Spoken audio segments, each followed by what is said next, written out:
You know, he's really, he's shameless in intellectual argument. He's absolutely without character or moral foundation or even intellectual substance.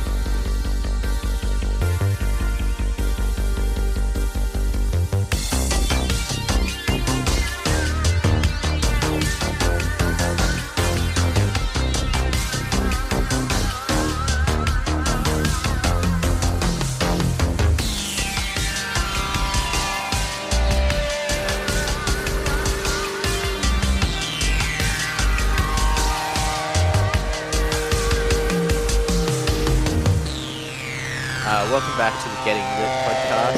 Last episode we discussed The Tempest with Zach Langley, Chi-Chi, and anyone listening who is not American can probably tell that this is not Matt Cini, but in fact Matt Fresta. I'm hosting solo this week. Matt's just a bit busy to read a 700-page book and come in on the weekend. He's also got a new podcast, I believe, on his Substack, New Mythology, so people should check that out. But I'm here today with Bigmac McCarthy, and we're going to discuss Haruki Murakami's The Wind-Up Bird Chronicle. How you going, Mac? It's going great. I was happy to reread this book for the first time in a long time. Yeah, so I picked you for this episode, well, because I read 1Q84 by Murakami and thought it was pretty cool, so I tried to find someone who'd read it recently, and no one that I could find had, so, you know, everyone who I talked to, like you, had read it like 9 years ago or something. So we decided to just do a new Murakami, and I don't know, this was the other one that I had a copy of, so this is why I picked this one. So yeah, you've read a fair few Murakamis. So what's your history with Murakami, and you know, what's your favorite one? How does this book rank amongst them? I think I got into Murakami, I think as many do, in my early 20s. He's kind of like one of those kind of introductory authors. I think that I saw a copy of 1Q84 in the bookstore and was just like 900 pages. And there's a Japanese lady on the cover. This seems like it could be up my alley. And I think that was when it was my first try of getting back into reading after being a kid and reading everything that I could get my hands on. And, I think that it must have been in my Tumblr days or something, and he was touted as kind of the master of magical realism. And I think that term has maybe a worse reputation than it did, 10, 15 years ago. But yeah, I read 1Q84 first, which is like his 900-page banger, and was really into it. I read it while I was working at a call center. And so I just posted up at my desk and burned through that in, over the course of 6 weeks or whatever, because it's a huge book, and decided I was going to read the rest of them after that. The Wind-Up Bird Chronicle was probably the second or third that I read of his, because I did Norwegian Wood, I think, right after that, and then really, really loved The Wind-Up Bird Chronicle. At the time that I read it, it was my favorite book of all time. And that was, all that I had read at that point was like the Chuck Palahniuk books when I was an edgy teen. So my horizons have broadened a little bit, but in revisiting it, I still, it's still up there among definitely his best works, and something that I still really enjoyed as an old head now. Yeah, on the magical realism thing too, because I was just watching some review on YouTube. It's hard to really get much information about this book because everyone's kind of like, yeah, I don't know what it means, which is fair. But I wouldn't call it magical realism, because magical realism is like when, it's following just a normal plot set in reality, and then all of a sudden some magical element just intrudes in. Whereas this is more like he's in like a reality where like fantastical. Well, it's not even really anything that fantastical happens. It's all kind of more like he's meditating, and it's in dreams, and things happen in the like astral plane. So yeah, a magical realism to me would be more like all of a sudden the cat starts talking or something like that. Right. Yeah. There are elves and fairies all of a sudden out of nowhere. But yeah, this is more of like just kind of a bleeding through of real life and kind of the dream, or like, the other world, I guess, and there's kind of some bleed through. And I think 1Q84 is kind of similar, although maybe more magical, more outright magical than Wind-Up Bird is. Yeah, and still I would just call 1Q84 like fantasy. Like the same way like Neil Gaiman or whatever is like fantasy set in the modern world. And like, yeah, it was interesting when I was reading this because like, there was it from the start being like, oh, it's got some sort of similarities to 1Q84 already, but I was like, maybe that's just his style. He just keeps hitting these sort of same themes. You know, like there's always drinking Cuddy Sark, and he'll describe like an ear as freshly formed, and there was just lots of things I was highlighting in the Kindle. I was like, that's kind of like 1Q84, and then and I'm definitely going to be going back and forth like comparing this and talking about 1Q because it's the only other Murakami I've read. But even there is a bit where, well, actually it turns out they kind of are in the same universe because the character Ushikawa makes an appearance in this book. And like, again, you could say in his stuff it seems like there's like not exactly multiverse kind of thing going on or whatever, like alternate realities. Like it's sort of like a strange blending thing. So you could say like, well, actually this is a slightly alternate reality to 1Q84. So the same Ushikawa is not the same Ushikawa from the other book, but I don't know. I'm not really too concerned with whether or not that's exactly the case, and I don't think you'd probably get a straight answer out of the author if you asked him that. No, definitely not. And I think that, yeah, again, 1Q84 is maybe more explicit in kind of the separation of worlds and then kind of where they come together. And Wind-Up Bird Chronicle, or at least in my recollection, not having read it in quite a while, but in Wind-Up Bird, it's sort of like they're stacked and they're much more interwoven, and there are a lot of like, you know, the sort of similar characters between kind of the dream world or what he's envisioning when he's meditating and then what's happening in his day-to-day as well. But yeah, there are a lot of there's a lot of similarities in a lot of Murakami books, because I've read, I think 5 or 6 of them now. And I think one of the like common critiques of Murakami is that his main characters are just a self-insert. It's just like a lonely Japanese man who, like, there are descriptions of him like cooking food, and it's always like, you know, and rice and one teenagers. Egg. Yeah, and animals. And Kafka on the Shore is one that kind of, you know, strays from that because I think the protagonist is like a 15-year-old kid. But yeah, Murakami's lonely jazz man is something that people often kind of take issue with, and then also how he, you know, writes women and about women. But I mean, fuck it, I like it. It's cool. It's cool to me. I think books can be for dudes. For sure, and that's the thing, is like, it's like Welbeck, you know, the Welbeckian man. Every book is basically a stand-in for him, and so Murakami's kind of, I don't think there's anything wrong with that, and especially like, unless you're literally writing exactly the same book over and over again, or just the book is bad, you know what I mean? Like the Ramones made the same song over and over again, but it was a good song, you know? His depictions of women, that's definitely, well, when I first heard of Murakami, you know, I'd always see like Norwegian Wood in thrift stores, and they always have that kind of like boring kind of like modern sort of neoliberal cover. So I was always just, and you know, I just thought, this is normie Japanese stuff for chicks. Like I just thought, I don't need to read that. And then, yeah, like, you know, like Glenn from Rare Candy will always say, if like something appears in his life 3 times, he's like, that's a sign, I got to read it. Well, that happened with like 1Q84, like a guy at my work who's like uber normie, but he was like reading 1Q84, and he actually bailed on it. Like he just like gave up after 100 pages. So that was like, okay, that's a sign that maybe this book's all right. And he is a Murakami fan too. He was like, he'd read a bunch of other ones, and he was like, yeah, I just couldn't get into 1Q. And then, yeah, my fiance's mother was like, told me to read it. She was into it. And then I was like listening to literally this podcast, Getting Lit. I was going back and listening to the Little Big episodes because I'm reading that, which we might do another episode on in the future. And then the guest, John, was like saying like, oh, it's just like the elves or the little people from 1Q84. And like I had an Audible credit, so I was like, all right, well, I think the universe is telling me to read 1Q84, and it was like a perfect book for that moment. It was exactly what I was looking for, and I just like smashed through the audiobook in kind of like 2 weeks. But anyway, my whole point was to get to the real reason. The minute I realized that I liked this author was once I realized he was a complete pervert.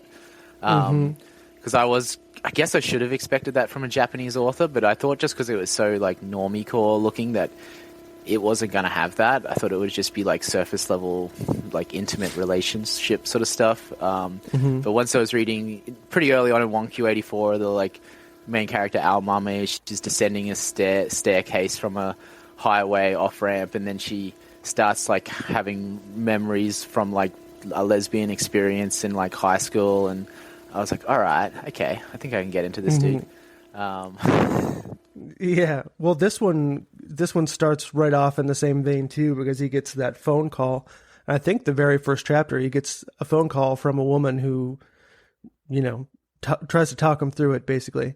And my original plan when you asked me to do this episode was, since I had already read it, I was just going to do the audiobook because it was free on Spotify if you have like a premium subscription. And I got about 8 minutes into it, and the male narrator started like affecting the sexy phone voice of the lady who calls. And I was like, all right, I'm going to have to dust this one off. I think I can't listen to this at work. Yeah, he does like Buffalo Bill tranny voice for like the phone lady. And then I don't know if you made it far enough to the because I did most of this in audio. I was reading the book version. That's the copy I have. I don't know if you have the same one, because I think there is some difference too in the different books, like because it's from a serialization he did in some magazine in Japan in the 80s, and apparently this is like the abridged version we're reading. So I don't know how much longer that one would be. But yeah, if you make it far enough into the audiobook, when he gets to the Mei Kasahara character, it's super annoying. It's like a Whitest Kids You Know, like a male from that show, like doing a woman's voice, like, Mr. Wind-Up Bird. Like it's super annoying. And I was listening to it like on 1.2 speed, like to try to smash through it in time to do this podcast. So yeah, I definitely I thought he did the Russian voice cool, though, the Boris the Man Skinner, when he did his voice. I was like, that's pretty... Like, I like that when they have a proper crack at it and do different characters. It's just, why not just get a chick to do the character? Like, the 1Q84 was good, the audiobook, because it had, like, 3 different narrators for, like, Tengo, Almame, and Ushikawa. And, like, it was really, really top-notch production. So, yeah. Nice. Yeah, it hurt me to listen to. So you're a braver man than I, but I would definitely Like I said, it's recommend... just the cross I had to bear. There was no way I was going to get through this book because I'm driving all day at work, so I have hours to listen to an audiobook where I don't have 6 hours a day to read. True. And like with an audiobook, it just keeps going. Like, you know, when you're reading and you just zone out or you pick up your phone. With an audiobook, unless you hit stop on it, it just keeps going. So the other day I actually had like a sick day from work and was just playing the skateboard game on the PlayStation with the headphones and listening to the rest of the audiobook. Like, because I can't just sit there doing nothing. I need to be doing something with my hands. So just getting frustrated at session skate sim, playing and listening to that. Anyway, I guess we should sort of try to summarize the plot. So jump in at any point too if you think I'm missing something. Like I'm a terrible interrupter, so please interrupt me. Don't feel bad about that. So I guess the plot is, it starts with basically the cat goes missing, and his wife calls him from work, and she's like, you got to go look for the cat. It's like possibly at this like abandoned house that like you can only get to via this like blocked alley, which I guess is some sort of metaphor for like the flow being blocked. Like it's an alleyway behind the houses, but then they bricked up the walls so they can put houses on the ends of the alley, and so no one really walks through it. You gotta like jump a concrete fence, and then so he can't find the cat there, but he meets Mei Kasahara, some local neighborhood teenage girl who seems a bit troubled, and you find out later that she basically killed her boyfriend by putting her hands over his eyes while he was driving fast on a motorbike. And then he comes in contact with some psychics that his wife's family know, and they start calling him to try to like help him find the cat, but then like it's sort of they're like, you're not going to find the cat, but we still sort of need to keep talking to you and figuring out some other stuff. And what would you say is next? I can't even, like, I'm literally trying to remember what the plot is in now. It's going off into too many like threads and fragments now. Well, it's pretty involved, and so much of it takes place kind of just like in his day to day. The people keep talking to him. But yeah, he keeps looking for the cat. He talks to Krita and Multicano, who are just, vaguely psychic. They ask him questions that don't really pertain whatsoever to, the actual cat missing. And I think that they say, that it's not as important as the other questions that they have to ask him. So he also, they recount some like stories from World War II, I think, because he talks about Mr. Honda, who the Kumiko, the wife's parents, made them go to for, I think it was supposed to be some sort of like not quite couples counseling, but it was like in preparation for their wedding. They made them go visit a psychic, and he would just tell them about World War II and his experience in World War II. And part of that is that he was sort of a clairvoyant, which you find out from future conversations, but it kind of goes into these lengthy kind of stories that other people are telling pretty frequently. So that's kind of two parallel storylines, one of which is like Toru and Kumiko, who have their troubles, and the other one is World War II and the various characters going through their imprisonment and that sort of thing. But eventually what happens is that Kumiko just stops coming home, and he doesn't hear from her, and then he ends up getting a phone call from Multicano saying that he has to go and meet his wife's brother, who is kind of, ultimately the villain of the story and a real piece of work. Yeah, Noboru Wataya, which is also what the cat is named for some reason, because apparently the cat reminded them of her brother, who you find out, as the book goes on. Like, at first it's just like he just says he doesn't like the guy, and then you find out, like, he seemed like Multicano is like, well, he raped my sister Krita, or defiled her in that, so we'll talk about that later. And also he seems to be some kind of like public figure who's written some book of economics that seems to be like nonsense, but everyone like is too afraid to like say they don't get it, so everyone praises it, and he becomes like some kind of talking head on TV shows. And he's kind of a jerk apparently. Like, when you sort of never really gets into what the thing is, why they don't like him, but I guess it's pretty assumed like Kumiko, his wife, has been telling him stories about like what Noboru was like as a child, and you find out she caught him masturbating, sniffing their dead sister's undergarments. So he's got some issues for sure. And he would be like the villain of the book. Like, I was thinking about something I heard David from Agitator say. It was like with Japanese stuff, like because of like Hiroshima and stuff, there's like always kind of like a bomb in like every piece of like work of art. Like, and you just sort of like, sometimes it's explicit, it literally is a bomb, but other times it's sort of like hidden somewhere in there.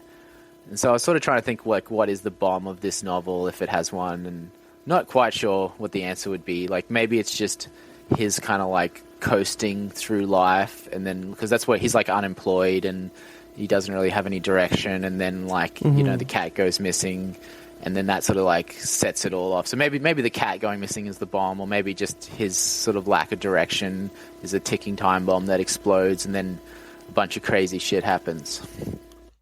Yeah, I mean, I'd say Noboru Wataya being kind of the destructive force in the book makes a lot of sense too, because he kind of exerts his influence on everyone, on every character.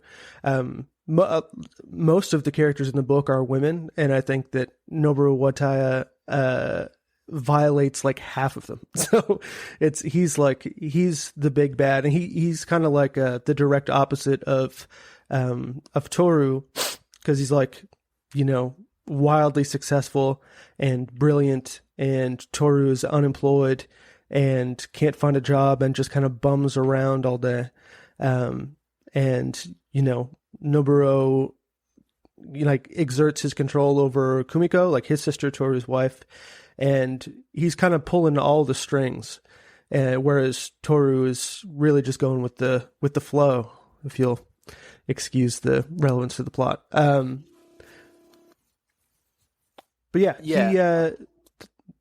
that's what I would consider the bomb anyway, is that Noboru Wataya is kind of fucking everything up and is like the main, the catalyst for everything that happens in the book, is kind of all around him, and then he's also like the big destructive force.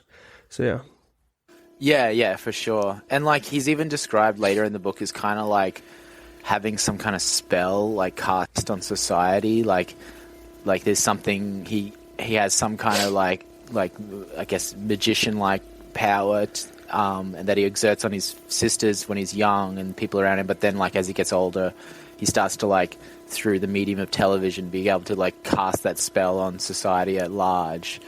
And I guess like something about that is like fucking up Toru's life as well, although like I'm not, he still sounds like he was just sort of coasting, and like he had some job at a law firm being like a runaround dog's body kind of thing, but then like it was paying well and it was easy enough, but he just like felt like he had to quit, otherwise he was never going to quit and he didn't want to get stuck in it. But then he's like, well, I'll try to find work at some other law firm or something. So he just like, he's sort of like, he has no plan otherwise, and his wife's like, yeah, you can just take all the time you need to figure out what you need to do. And he's sort of like, well, at one point he starts working with the Mei Kasahara. She works for a wig company, and they go on the street and they basically count the number of bald people they can see and then categorize them as a B, or C, depending on how bald they are. And she said some interesting stuff about like wigs, like how about like, like once you wear a wig, you can never not wear a wig, and then they wear out like quickly because you wear it every day and it's so close to your scalp, and then you always need to be like refitted and stuff. And it's like saying it's like worse than like being addicted to drugs, because you can't just rock up like with no hair all of a sudden.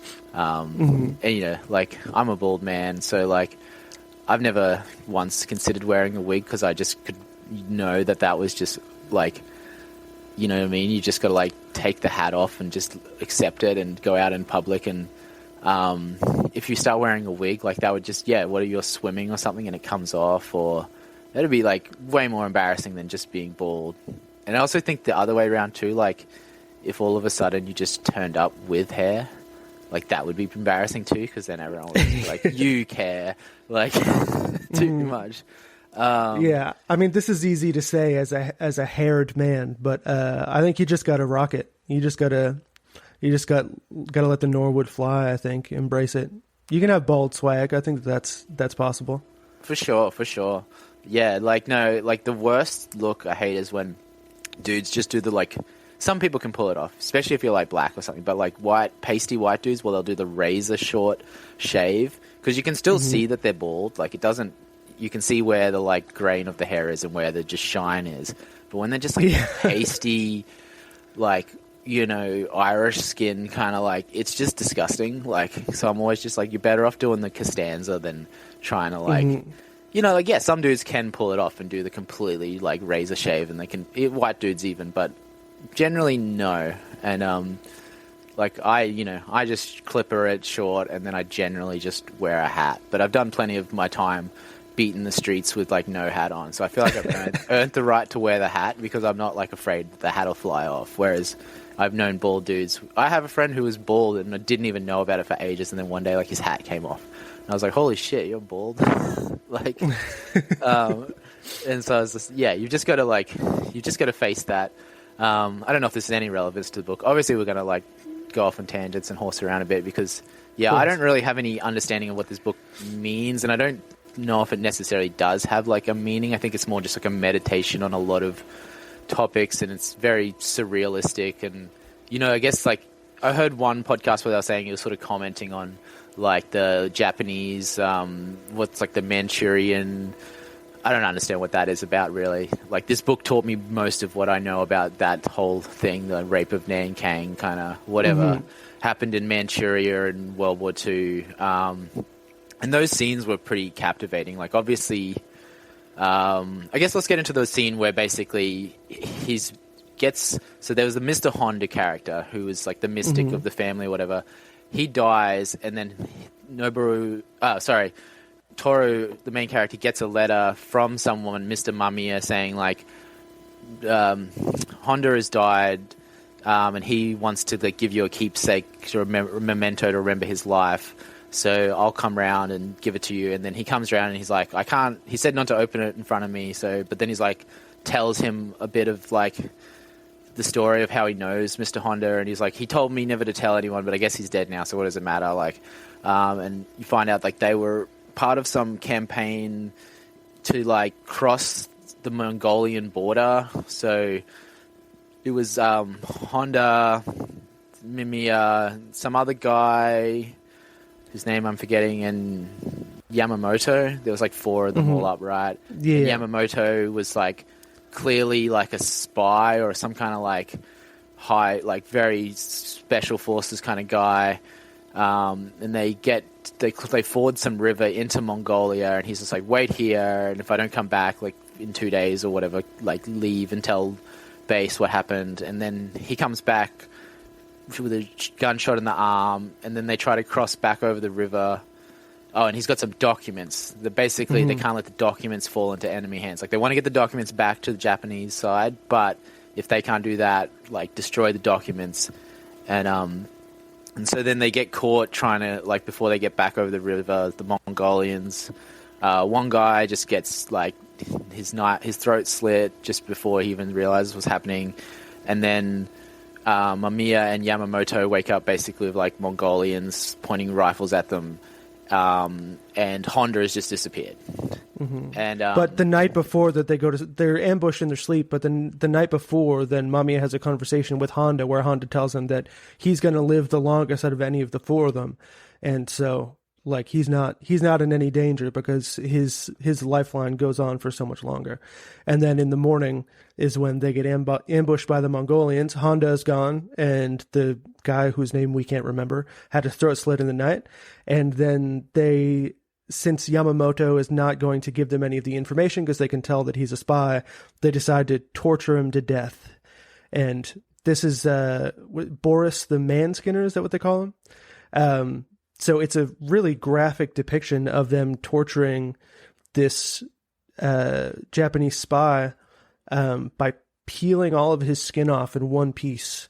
And about halfway through, I think they even remark that he doesn't know anything, but they're just going to skin him anyway, which ends up why they kind of, I don't know if mercy is the right word, but they fuck with Mamiya in a half measure and just toss him down a well and piss on him, which, you know, all things considered, doesn't turn out too bad.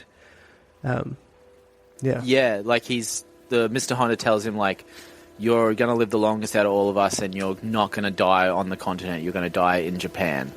And, you know, at first he's like, sort of forgets that he even said that to him. But then after the, like, witnessing of the skinning and stuff, and then with the well, like, they give him the option, basically, of taking a bullet in the head and being killed immediately, or he gets to be thrown down a dry well. And so, you know, he only had, like, 5 seconds to decide, so he jumps down the well.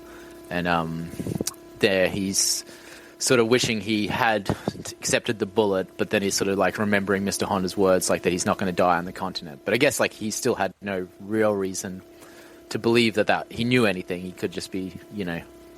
But then, yeah, so Mr. Honda does find him. So he obviously had a premonition that they were going to get raided. He took the documents and buried them somewhere. And then he goes and finds the well, tears up all his clothes and makes a rope out of it, and somehow pulls Mamiya back up. And then they don't even worry about the documents. They just get back to Manchuria and go their separate ways after that, I think. And, you know, Mamiya stays on the continent for a while longer. He becomes like a prisoner of war in a Soviet camp, gets his hand run over by a tank and loses that. And yeah, but obviously like the man skinning scene is like one of those scenes from the book that I'm sure everyone comments on because it's particularly gruesome. And like they just, the way the Russian Boris the Manskin is talking, he's like, I don't really, I don't really care for this torture stuff, but like it's like that's the way they do it. They Mongolians like to kill. Yeah, they like to kill and they like to take their time with it. You just shoot someone in the head, it's over in 2 seconds. He was describing that they sometimes just lay the victims down on the ground and put like planks of wood on top of them, and then put like a table with a feast, and then all these giant Mongolian dudes sit on the planks of wood and just have a feast until these people like slowly get crushed to death. And he's like, yeah, you got to have an imagination to think of that kind of stuff. Very imaginative people. Yeah. The way they describe it, there seems to be a real admiration for the craft of manskinning too, which is like, it's almost like he wrote a scene about a tailor or something like that. And yeah, there's a real admiration for the guy who's doing the skinning. Also, I'm just realizing now, it's kind of funny that they call him Boris the Manskinner when he's not the one doing the actual torture. Yeah. And he even proclaims to not care for it that much.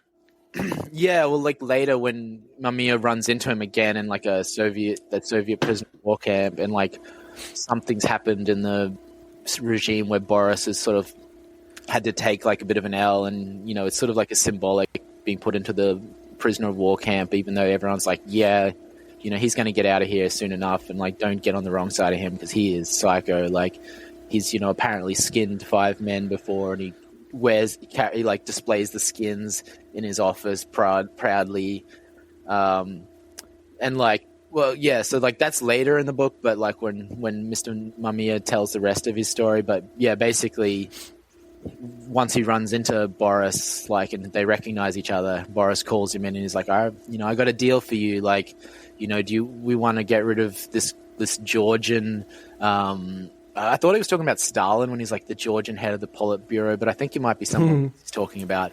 And then like, he's like, yeah, like you put me in contact with I don't understand. Whenever military shit happens in books, I'm just like tuning out. Like, I had the exact same thing happen when I read this book the first time, and then this time I tried to really lock into those parts. Like, obviously, I don't know that much about World War II, like any more than anybody else who's on Twitter, I guess. But the actual like mechanisms of war, I don't really understand that well. But I tried to really pay attention to the stuff that happened so that it wasn't just like the military bullshit in my brain. But yeah, I think that the reason that Boris the Manskinner is in prison is because in his rise to power, he killed somebody who was like a favorite in the Soviet government, I think. And then he gets tossed in, but he's still like a protected prisoner. But for that first part of the story that Mamiya tells, it's kind of broken into 2 chunks. The big takeaway, at least for Toru, is the time that he spends in the well, which is 3 days at the bottom of the well. And the way he describes it, it's like almost meditative, especially at some point when the sun comes into the well for the first time and he just like feels the light shining on him. He says later in the book that he kind of felt himself split into 2 in that moment, which is, I think, something also that Boris the Manskinner kind of curses him with later on. Because the way that story ends is that basically Mamiya he's about to be let go from the prison. I think he's about to be released. But he helped Boris the Manskinner rise to power in the prison. And so since conditions have gotten so bad, he figures it's his duty to kill him. And so he, goes into his office alone and takes the pistol from his pocket and tries to kill him, but the gun's not loaded. And then Boris is like, well, here's some bullets. If you can kill me, then I'm dead and you can just go. But if you can't kill me, then you're cursed forever. And he fires 2 shots and can't hit him. So Boris is like, all right, get the fuck out. Like, you're cursed now. And so the way that Mamiya describes it is he's just kind of like walking the world like without a soul, without whatever thing is inside of him that makes him human. He doesn't have it anymore. So he's got the longest life, but he's got the least life out of any of the 4 that were apprehended by the Mongolians.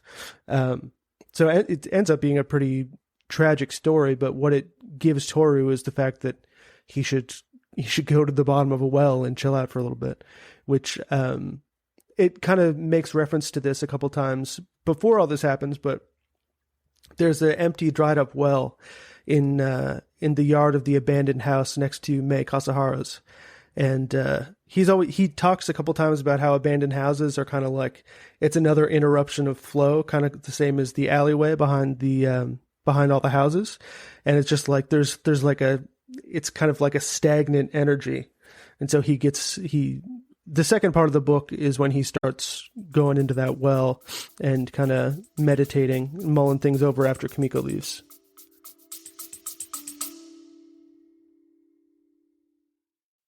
Hi there, listeners. Sorry to interrupt. We really appreciate you listening to us, but if you'd like to hear more from us, you should check out our Patreon. Go to patreon.com/gettinglit and gain access to our exclusive bonus content, including Back Matter, a special after show where we chat a little bit more informally with our guests, usually about a film or something else related to the main episode. For just $5, you get access to these bonus episodes, as well as the full archive of every episode we've ever done. For more details and to get the most out of your Getting Lit podcast experience, go to patreon.com/gettinglit. Thanks for listening.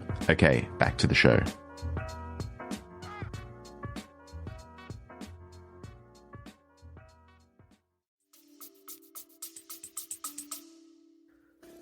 Yeah, and like, but when I just remembered a part like that I thought was interesting too, was like when the Mamiya was in the well, he would describe how like you can see stars in the daylight. Like you just look straight up and you could see these stars, but then there'd be like 15 seconds every day where the sun is just directly above, like it's quite a deep well.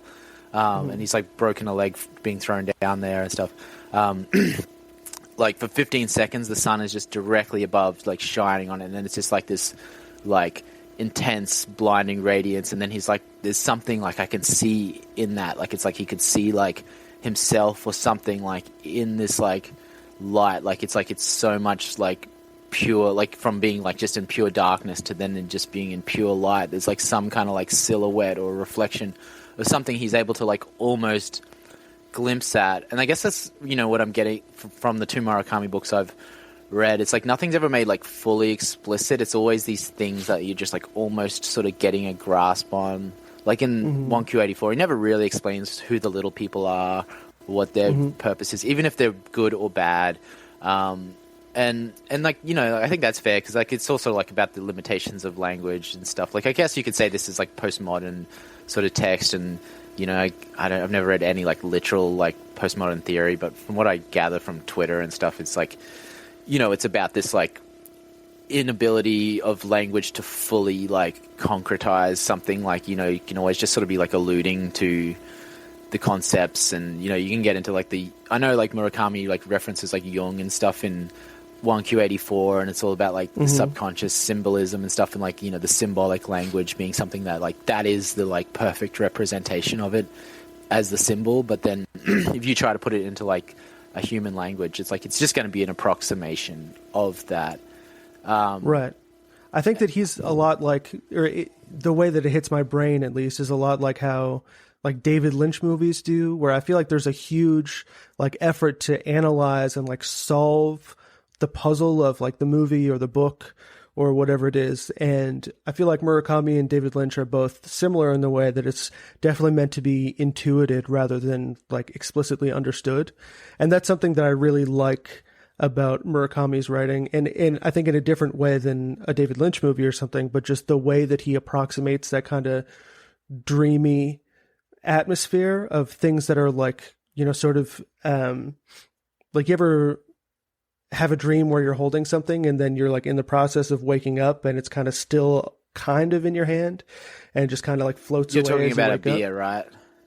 Yeah, right now I would be talking about a beer. Yeah. But yeah, I think that Murakami hits that really well, of that kind of like in between dream and wakefulness state when he writes those kind of like all the hotel scenes is basically what it amounts to. But the rest of the writing is very explicitly explained, even to the point where Toru will be like, oh, well, that can't be the case because blah, blah, blah, blah, blah happened earlier. And it really tells you everything that's going on when you're supposed to know what's going on, even down to like how the different characters are feeling. It'll be a piece of like reflection on Toru's behalf. But in this like dream state, there's none of that. It doesn't explain anything. Yeah, I like that he does that sort of thing. Like, he'll answer the questions you have, so you can sort of just put them out of your mind. Like, he'll just logically deduce. They do that a lot in 1Q84 too, where it's just like, it's like, okay, well, he couldn't be this guy because that guy was blah, blah. You know, I can't think of a concrete example of it. But, you know, yeah, what you're saying, yeah, he sort of like has this exposition where he sort of runs through a logical checklist, so you can just eliminate options of what it could be. I feel like every time I'd have a question in my mind, I was like, yeah, but would it be this? And then like he'll be like, well, no, it couldn't be that because blah, blah, blah. Like, it definitely, yeah, and like the Lynchian thing, like it's very Lynchian in the surrealistic kind of way. And I think I saw a photo of like, it was like David Lynch's favorite books, and I think like Kafka on the Shore was amongst them. So he's obviously... That makes sense. Yeah, like... influenced or a fan of Murakami's, and yeah, it's the same thing as like, you know, when you talk to some people, they're like, it's like, you like Twin Peaks, like what is it even about, what does it mean? And it's like, what literally you saw is what it means. Like like I've always had that feeling where, and as I was younger, I used to be like, when people would ask me that question, it would sort of trip me up until I realized like, no, I don't actually need to, like, because they're like, well, if you don't even understand it, how can you like it? And it's like, that's kind of just like a stupid question, really. Like, you don't need to understand something to like it. To be honest, my favorite thing is being confused in a movie. Like, I think I've told the story like 3 times on the podcast, but I'll tell it again. Like, when I was like 18 or something, I remember getting like super stoned, and I would just go through like every night all the DVDs in my housemate's like drawer, and eventually the only one left was Meet the Robinsons, which is like a sequel to The Graduate, but made in like 2002 with Jennifer Aniston in it. Yeah. And so I was like, all right, I guess it's time to watch Meet the Robinsons. I've watched Dude, Where's My Car 5 times already. So, like, put that on, and I remember being just so high that I was just, like, imagining all of this subplot. Like, it wasn't just the literal story, but it was, like, all of these, like, conspiratorial undertones that weren't being explicitly mentioned. And, like, I was like, whoa, what the hell's going on in this movie? And then I just watched it the next day. I was like, no, it's literally what's happening in the movie. I just was like inventing all, but like, honestly, to this day, it's my favorite, like the most fun I've ever had watching a movie. That's awesome. I'm not a big weed guy, but I remember at a certain point, I watched that movie Half Baked, like the Dave Chappelle movie, which I love. I love that movie. It's one of my favorite. I love like the subgenre of movies. It's like a brilliant comedian making a piece of shit. Like the Norm Macdonald movie is the exact same thing. Dirty Work. Dirty Work. Yeah. That's got like many quotable lines. Hello, real cops. Yeah, dude. Okay, this is an aside. You don't have to keep this in the podcast, but in Half Baked, yes, Cuban B is the fun, like when it's like, I've got your fucking Mexican friend here, and he's like, I'm Cuban B, and he says, yes, Cuban B. Funniest line in any movie that I've ever seen. It makes no sense. Anyway, I was watching Half Baked, and I did so while I was stoned, and I got so inside my head, I was like, that wasn't a good joke, but was it like, did they know that they were making like a shitty, corny joke? Is that the whole appeal of the movie, or is that just what I get from it? And I got so locked into my head about what all the jokes meant and what their purpose was, because I was on weed. And it was such a different experience. But have you ever seen that like 4-hour Twin Peaks explained no for real video on YouTube, where this guy like, he tears apart every single piece of symbolism that could possibly, and it's all just like projection. When something is that dense with like symbolism and none of it matches up, you kind of have to like invent the lines. Anyway, it's the worst piece of shit that I've ever seen in my life. And it completely misses the point, I think, of, you know, the Murakami and the David Lynch and anything else, that it kind of has that like kind of amorphous structure to it. And I think we should throw that guy in a well. Yeah, for sure. Pull up the rope ladder, close the lid. Yeah, like I recently listened to the audiobook of Jung's The Red Book, or Liber Novus, and I was kind of hoping, like, you know, he'll probably explain like what symbols mean, and not really. It is a pretty fascinating book because it's like basically like a lot of like visions or dreams that he's had, and he just takes you through them. Sometimes they're quite compelling. There's one where he meets this like bull monster thing, and like he just basically cripples this bull with like his magical words, which are basically saying like, oh, actually the sun doesn't go down into the sea or anything. Like the sun doesn't literally go down. Actually, the earth goes around the sun. And he's just like, what is this spell you've cast on me? You've like destroyed me. Like, and he's like, I come from a land where we can just like fly. It is like, and he like lights a fire, and he's like, who taught you this art? You must be like immortal and all this stuff. But like at the end, it's like he's constantly saying like, this is my subconscious I'm talking about right now. Like, don't try to like do exactly what I've done, or like you're not going to have the same visions. They're not going to mean the same thing to you. He's like, this is what happened to me. These are the visions and dreams I had. This is how I kind of interpret them. It's a very fascinating book. Like I was pretty blown away by it, although a lot of it like completely went over my head. But yeah, like, it's the same with the David Lynch film, or like whatever. I'm sure you could pick some other sort of surrealist directors and stuff like that, or authors. It's what they tell you. That's the story. It's just the same as like any kind of like fantasy. It's just they're sort of playing more hard and fast with the rules, and like it's surreal. Like what does like a Picasso painting mean or whatever? Like it's just you look at it, something compelling about it speaks to you, and you're probably not going to be able to explain that in words, but you might have like a strong, and like the explaining in words kind of like destroys the magic of it in a sense too, because like once you start to try to, it just sounds so like mundane, or you just, it's kind of like this self-defeating thing where sometimes when you try to like too hard to figure it out, it just collapses the waveform, and then it's like an acid realization, and then you go to tell someone. Exactly, yeah. And basically what you're telling them is like, oh, that thing my dad told me when I was 8 is true. Yeah, I know exactly what you're talking about. And we kind of skipped over her story, but the character who is the most, I think, rooted in that aspect of the book rather than the reality is Krita Kano, who is kind of introduced in story through a dream, and it's the main character keeps having dreams where she's sucking him off in a hotel. And the hotel scenes, especially at the beginning, are really kind of sketchy. He's like going through a hotel. He walks into a room that there's a woman on the bed in the hotel, and then somebody is knocking on the door and comes into the hotel room, and then that's kind of when the vision is over. And Krita Kano is the psychic that he goes to in order to find the missing cat. It's her sister, and they go into her whole backstory, where she was a prostitute and being hoarded out by the mob. And then her final customer is Noboru Wataya, which is Kumiko's brother. And at first she says that he rapes her, and then it describes actually what happened, which is a much more like psychological, spiritual kind of corruption of her, where it talks about how they're having sex and then something just like comes out of her, which is like essentially supposed to be her like essence, or something is now missing in her. She's the only other one that goes down in the well also. And she ends up finding Toru down there when he goes for like a couple days in the well, and Mei Kasahara is mad at him, and she pulls the rope ladder up. Krita Kano is the one who ends up saving him, and then she gets in. And then a couple days later, she shows up at his house naked, and she's just in bed next to him.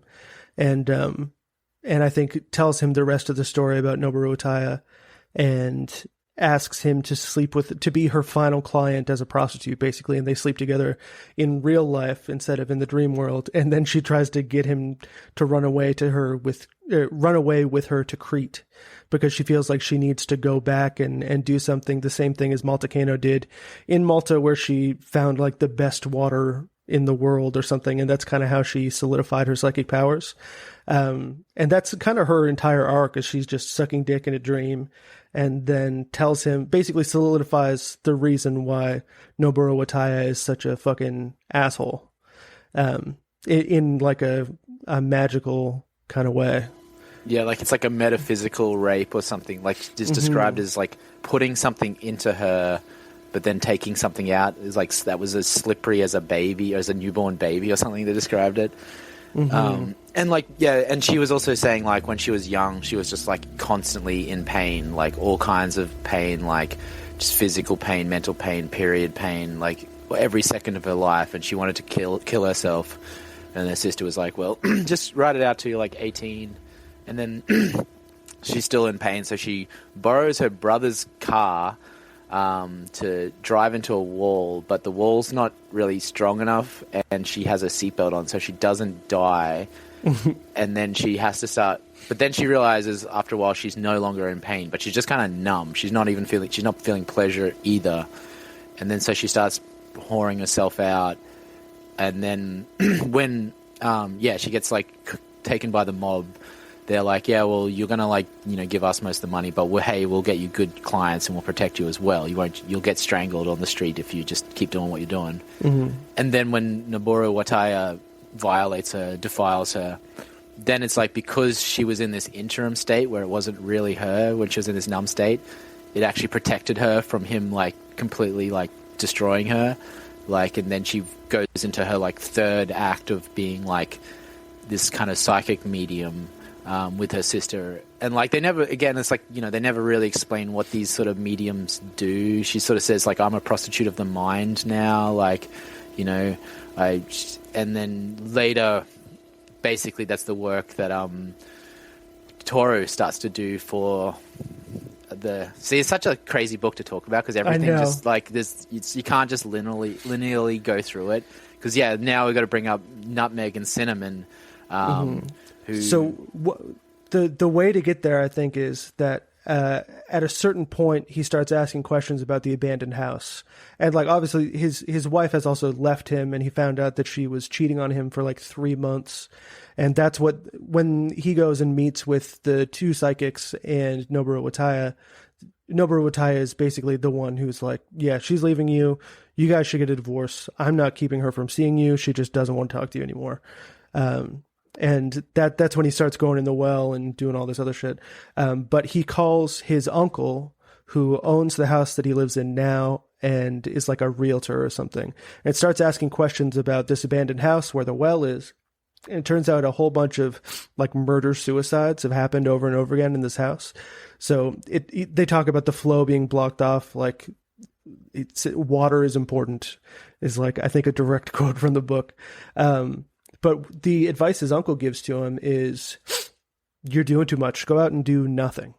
And so he just starts taking the train into the city every day and just looking at people, kind of like what he was doing when he was looking at all the bald guys for the wig survey. Just starts going into town and seeing, just watching people, just like seeing things go by, basically. And one of the people that actually like kind of remarks, like that is remarkable to him, is this woman who's like very well dressed, and she just kind of looks at him in a way that nobody else had done. And that's they don't actually have names, but he kind of makes them assign themselves names so that he can actually refer to them, as well, and her son named Nutmeg and Cinnamon. And they have he goes to them for money so he can basically buy the house, the abandoned house, and they end up bulldozing it and putting kind of like a workspace there for him and the son. But they do this, the same sort of work that Criticano does, or kind of like, I think that the way Nutmeg describes it is she kind of gives temporary reprieve to this condition that Noboru Wataya causes in people. I don't know if it's explicit that he's caused all of these like cases of this condition or whatever, this like raped soul that these people have. But it's Nutmeg's like side hustle, basically, after she ran this really successful fashion business with her husband, is to kind of heal people who have this thing taken out of them. Yeah, no, that makes a lot of sense. I didn't really connect that it was Noboru Wataya that was causing it in all of them. Because there was a bit where Mei Kasahara was talking, like, he's like, yeah, I just have this like gushy kind of thing inside of me. You know, do you ever like it's like all of the women, like, and she even says to him at one point, it's like, you've got too many like women in your life, and he's like, yeah, you're probably right. Like, Yeah, you're telling me. yeah, all these crazy chicks. And like his wife kind of sucks, you know what I mean? Like he's always like trying to get her back, but you never like get this sense that like I mean, whatever. Like they were married for a while. It makes sense that he'd want her back and stuff like that. Like, but she just kind of, you know what I mean? They never really like describe anything too great about her. Like it's just her family sucks, and then yeah, she bangs some old dude, and then you later find out in the book at the end of the book that actually there was more than one dude. She was banging heaps of them. And, you know, spoiler alert, they never, like, get back together, but the cat does come back. So you get something, which I didn't think was going to happen. I didn't think the cat was going to come back. I'd kind of forgotten about the cat by the time that it comes back, honestly. Yeah. I was just like, oh, yeah, that's what this entire story started with. Yeah, and he renames the cat Mackerel. You know, so give the cat a proper name rather than a full name of... You know, if you go to someone's house and their dog is just called, like, John or something, and, like, you're just like, why did you give it that name? Like, I guess it's funny, but then, like, you meet a second person, you're like, all right, this is becoming, like, one of those sort of meme things where, like, people calling their cat Chairman Meow or whatever. I had a friend who named their cat my full legal name. That was pretty fun. Especially because I didn't find out about it. Like my actual my full legal name was the cat's name. Of their story. Yeah, and never mind. I didn't do any of that stuff. But yeah, I didn't find out about it until years later because it wasn't even somebody that I talked to particularly often. Somebody just sent me a picture of this cat and was like, "Did you know this cat has your name?" And I was like, "What the fuck?" Anyway, sorry, that's a bit of a tangent, but. By all means, tangent galore. This podcast, like we're going to have to horse, and we can go off with completely different topics and come back. Just anything you think's relevant, just throw it in there. Sure. It's free will in this one. But yes, I think Mackerel is a much better name than your ex-wife's soul raping brother. Definitely much more fitting. So yeah, the cat comes back. And it kind of does explain a little bit of the backstory with their relationship, but basically it was just that, you know, they met because I think one of her parents was sick, or one of his parents was sick, and she was doing like volunteer work at the hospital or something. And it tells the whole story of like how they started seeing each other. They slept together for the first time, and then I think he gets a letter from her at some point where she kind of explains the situation and was like, you know, I never once liked it with you. But when I met this other guy, it was immediate. And so I literally couldn't help myself. I had to do it. I had to cheat on you. And, there are some kind of cryptic moments in the relationship where she kind of hints that something is wrong, but can't say what it is, like something wrong with her. Their actual relationship isn't really depicted much in the book whatsoever. There's her kind of letting him be a freeloading loser, which I'm sure once that well dried up, it must have been a real blow. But there's not a whole lot actually about Kumiko in the book. She's just kind of like what do they call it in like the MacGuffin? So what they call it in fantasy books. I've never actually understood what that term meant, to be honest. I've heard people use it. It's just like... It's the object that they're chasing. Like you read the Belgariad, the orb is the MacGuffin. All right, I see. Yeah, like it's like the magical object. Yeah, like the ring is another one. She's just like the object of his obsession. It's almost like secondary to his whole kind of like metaphysical journey that he goes. Although I guess she is the reason for it. Go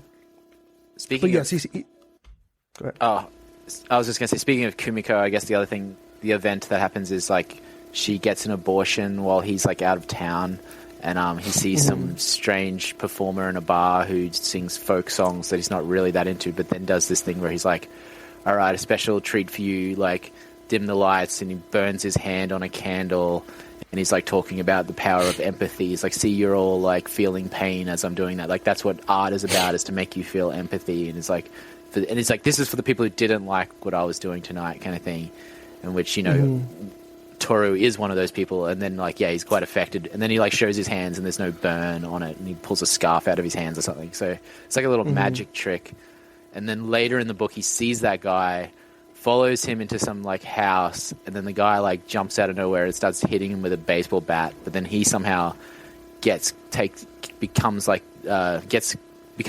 winner, or he starts winning the fight, and then just violently beats this guy too far.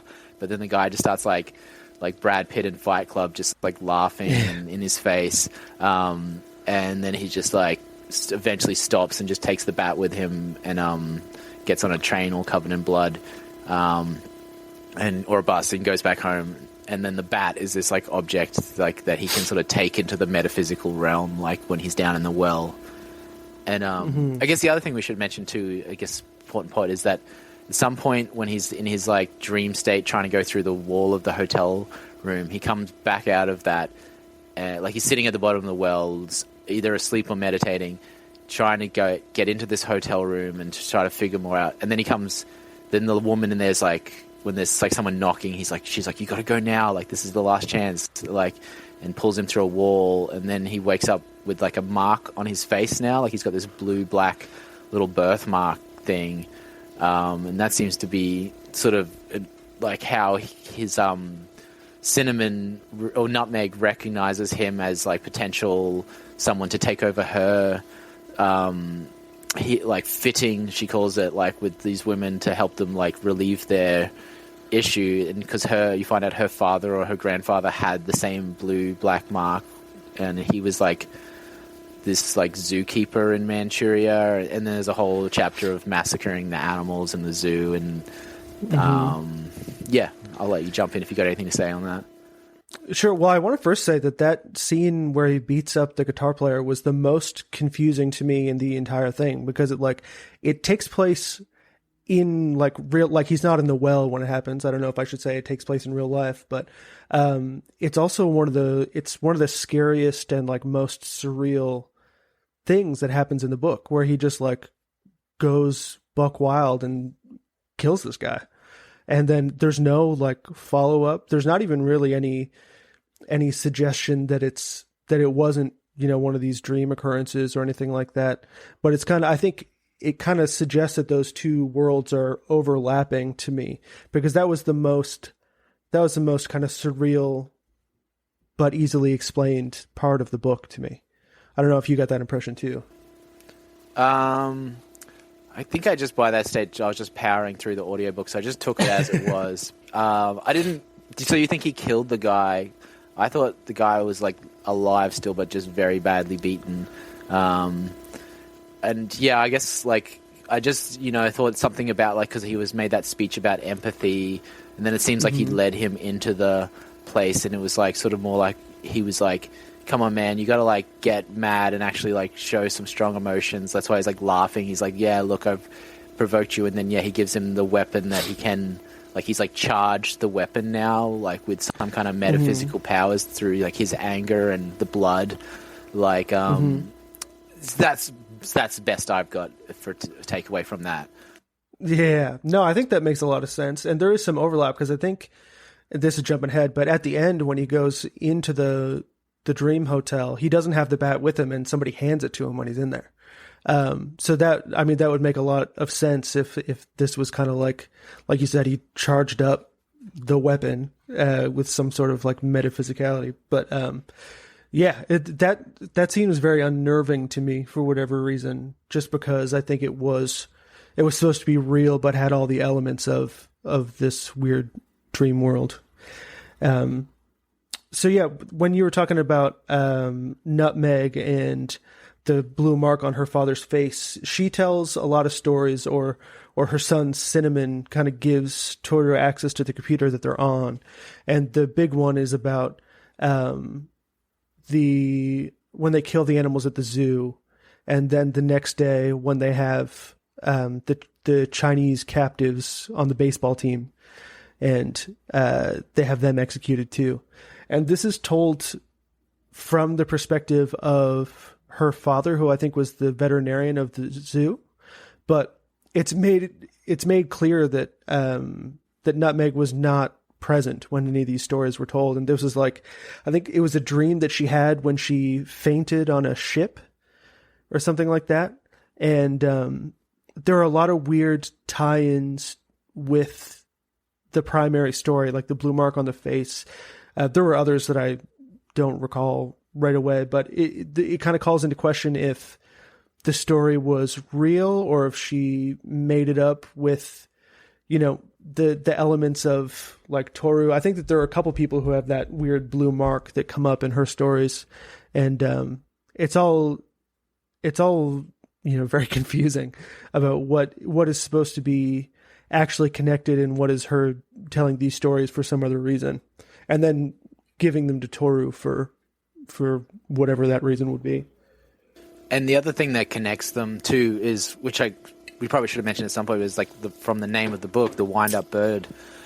Basically, he's describing this like sound in his neighborhood. It sounds like a bird that's winding up a spring, and they like make a joke with his wife. It's like it's winding up the spring of the day, but they never see this bird. And the bird stops. The spring sound stops once Kumiko disappears. But then also there's those things where it's like the little boy's dreams, and I'm assuming that's Cinnamon, because like he's like having a dream of someone burying like a heart in a bag under a tree, and a guy trying to climb the tree to find the wind-up bird. And then that's when he stops. He's like, it's like saying like in the dream, he's like tries to call out to his mother, and it's like he couldn't find the words, and then he realizes like it's not that his mother's gone. That's not the thing gone. It's like that his voice is gone, and then he can't speak anymore. And then there's also in the Manchuria thing, there's like talk of this like wind-up bird being a sound they hear, but again, no one ever sees the bird. And yeah, with the baseball team too thing, like that's brutal too, where it's like they shoot all of them except for like the leader, and then like this guy's like gotta kill him by like with a baseball bat, and this guy's like never swung a baseball bat in his life, so the first swing he ever takes is to like crush a Chinese guy's head. He does that, and then the guy, they check his pulse and he's dead, but then as they're trying to put him in the grave, he like seizes the veterinarian and pulls him in with him. So yeah, all that's pretty crazy. Yeah, and that's something about Nutmeg's story about Cinnamon's story, the son's story, where he sees somebody bury a heart in the bag, is when he goes to bed, he's still in bed, and so he lays down beside his like other self, and then when he wakes up, that's when something is gone, and it's his voice. And so there's a lot of that about these characters that are split. So Cinnamon loses his voice after that. Mamiya talks about losing his soul, and then in the dream hotel, there's a man character that you never find out who it is. And then there's also Kumiko exists in both places, and then another woman that you can probably assume is Krita Kano. And so this split people between like the dream and real life, for lack of a better explanation, is something that happens. It comes up over and over again, and it's made explicit that Noboru Wataya is able to do this to people. But judging by the story and the time periods that they take place in, I would assume he's not the only one who has that ability. And yeah, that's also like the gift that Mr. Honda gives him when he opens it. It's just an empty Cutty Sark box, but then in the dream state there is the bottle of Cutty Sark. So like maybe that's sort of some metaphor, like there's like these people are like in the real world are like the box without the soul, and then in the dream world like maybe that guy without the face, like maybe I heard on some other podcast the theory that like maybe he is like Cinnamon's soul or Cinnamon's voice or something, and like because Cinnamon sort of like likes Toru a lot, and then like I guess jumping towards sort of the end of the book, which basically like he in that hotel room he finally sort of breaks through into there, and then that woman gives him the bat, and she's not even sure if she is Kumiko, but he's like, I'm sure you're Kumiko, but even in his mind it's like, well, it's just a hypothesis. Right, it like morphs between Kumiko and the lady who calls him on the phone in the beginning of the book, which you get the impression is also Kumiko, but just the part of her that is fun and has been ripped from her body, basically. Yeah. And so anyway, he then fights some entity in the dark, never gets a good look at it, but like he gets cut on the cheek with a knife, and then he eventually like beats it to death with the bat, and then the woman / Kumiko is saying like, don't turn on the light. If you want to ever see me again, do not look at this thing. Like, whatever you do not look at it. So he never like looks at it. But then like, and in the dream, like there's like basically Noboru Wataya is like basically like Big Brother on the screen, like sort of speaking some kind of proclamation, and he's like, this is not for the people who would just have rocks in their head and the meaningless people. And he's like, he's talking about me here. And like, but then when he like, there's a news report like, Noboru Wataya in the dream, there's a news report saying like he's been beat really badly with a baseball bat by a guy that matches Toro's exact description, and then all the people around him, it's like in like Inception or whatever, when they realize like the other entities realize that these people aren't meant to be in the dream, they're all like, it's kind of like, imagine like that, where they're like looking at him and they're all like following him, and they're like, yeah, these people are all under his spell, of course they love him so much because of the TV, like he's like, you didn't do it. You say you didn't do it, like, but the guy matches your description. So in their mind, you're already guilty. But then, like, when he comes out of the dream, like, he finds out. Well, basically, the well's filling up with water now. So he's obviously cleared the blockage. Like he's got the water flowing, but he can't sort of like move. He's like paralyzed because he's been sitting down there too long in this like with the lid closed. Like, so it's like just musty air. And then, done psychic battle with Noboru Wataya. Yeah.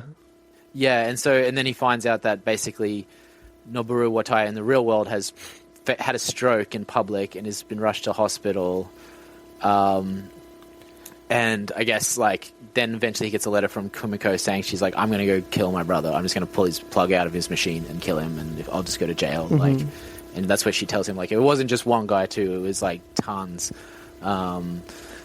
So yeah, and she also says that basically the reason, or she kind of lets slip that whatever Noboru Wataya did to any other woman, he also did to her.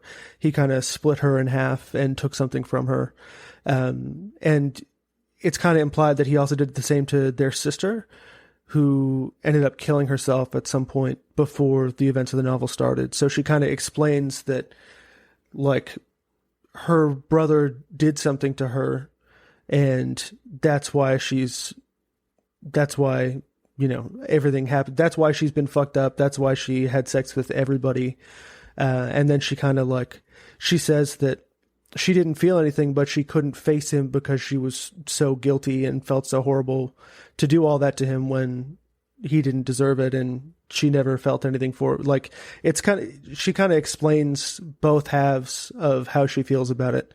And then ends the letter saying that she's gonna go and unplug her brother and, take the fall or whatever. She's gonna just go to prison. Yeah. There's still so much more we haven't covered. I forgot what I was just gonna. I guess like there's the thing too. Like he's constantly trying to like he's not going to agree to the divorce. Like he's just like, well, if she tells me face to face that's what she wants, I'll do it. But he's like, Noboru Wataya, I don't trust you. This doesn't sound like Kumiko. Like, I feel like, and he sort of somehow knows that this is like Noboru's doing. He's got her under some kind of spell. And then Ushikawa comes into it. He's like, he finds him in his place one night, and in the audio book, his voice is just like Gilbert Godfrey. He's like, Mr. Okada! Like, and he's like, aren't I a disgusting man? I used to beat my wife. Like, what a horrible person I am. But yeah, and yeah, he's in 1Q84 too, doing the same kind of thing, being this sort of like sleazy, slimy, like dog's body, run around, very, very tenacious little investigator. Like he's just like, will always, and in 1Q84 he meets his end. He gets killed by the gay bodyguard guy. But anyway, that's a different book. So I do really still want to podcast about 1Q84 because there's more of like a structure and story to that, even though it is very strange and weird. But one day maybe. Yeah, there are concrete events that happen in that book, whereas this one, there are a lot fewer of them. Yeah, no, because I remember when we were first talking, you were like, yeah, there's sort of like not a lot of plot to 1Q84, and then we do this book that's like even less plot. Yeah, almost no plot. Well, with 1Q84, how I felt, it was also the first one of his that I read, but I felt that there were so many like loose ends that never got tied up, like just, mysteries that kind of just existed. And at that point, I wasn't really prepared for that. I was like, well, what the fuck do I just do about that now? And all these things left unresolved. And then now I realize that that's the point. But when I was 21 and read it, I was like, well, fuck, there should be, I know this is a 1,000-page book, but there should be another 600 pages tacked onto the end of it. But yeah, this one, the same way if I read it at 21, because there's the thing with like in 1Q84 where it's like he was sleeping with that guy's wife and then she just disappears and then eventually he calls, is like, she's been irretrievably lost. And then that's it. You never like find out what happened to her. Like that was one of those loose ends. But yeah, if I'd read that at 21, I would have been more Reddit brained, and even though Reddit probably didn't exist, but you know what I mean? I would have been like, no, I need everything to be like logically explained to me. Like, I needed to all add up, and maybe I wouldn't have liked it for that reason. I don't know if I would have read a 1,000-page novel though back then. Yeah, I did like it. I liked it even at the time. I just remember feeling like that feeling of a lack of resolution was that part of it was unpleasant. Whereas now I'm like, fuck, don't tell me anything. Just give me the vibe. That's all I need. And then the book ends. There's a series of, I think, 5 letters that Mei Kasahara writes to Toru from. She just like goes away for a while, and she explains that the reason she left him down in the well was because she was mad at him when he saw that he had that girl over or whatever. And Mei Kasahara is like a 16-year-old kid, although there is like some flirtatious behavior towards him. At one point, she's like tanning in the front yard, and he describes her prepubescent body. And then later, when he thinks he's dying, he's like, Mei Kasahara, you look great in a bikini. I just remember being like, dude, you're Japanese as fuck. She's like, yeah, sometimes when there's no one around, I like take the top half off. Not that there's like much to show off or something. Yeah. Yeah, so then he goes to visit her. It turns out she's working at a wig factory now, making wigs rather than just doing the market research. And she kind of describes all of her thoughts and about kind of his situation. And then he goes to visit her at the wig factory, and it's revealed that he never received any of her letters. And he just kind of explains the fallout from the Kimiko situation, being like, yeah, she got arrested. She fucked a bunch of guys. I'm still going to wait for her, though. And like no jury on earth is going to give her a harsh sentence once they find out what happened.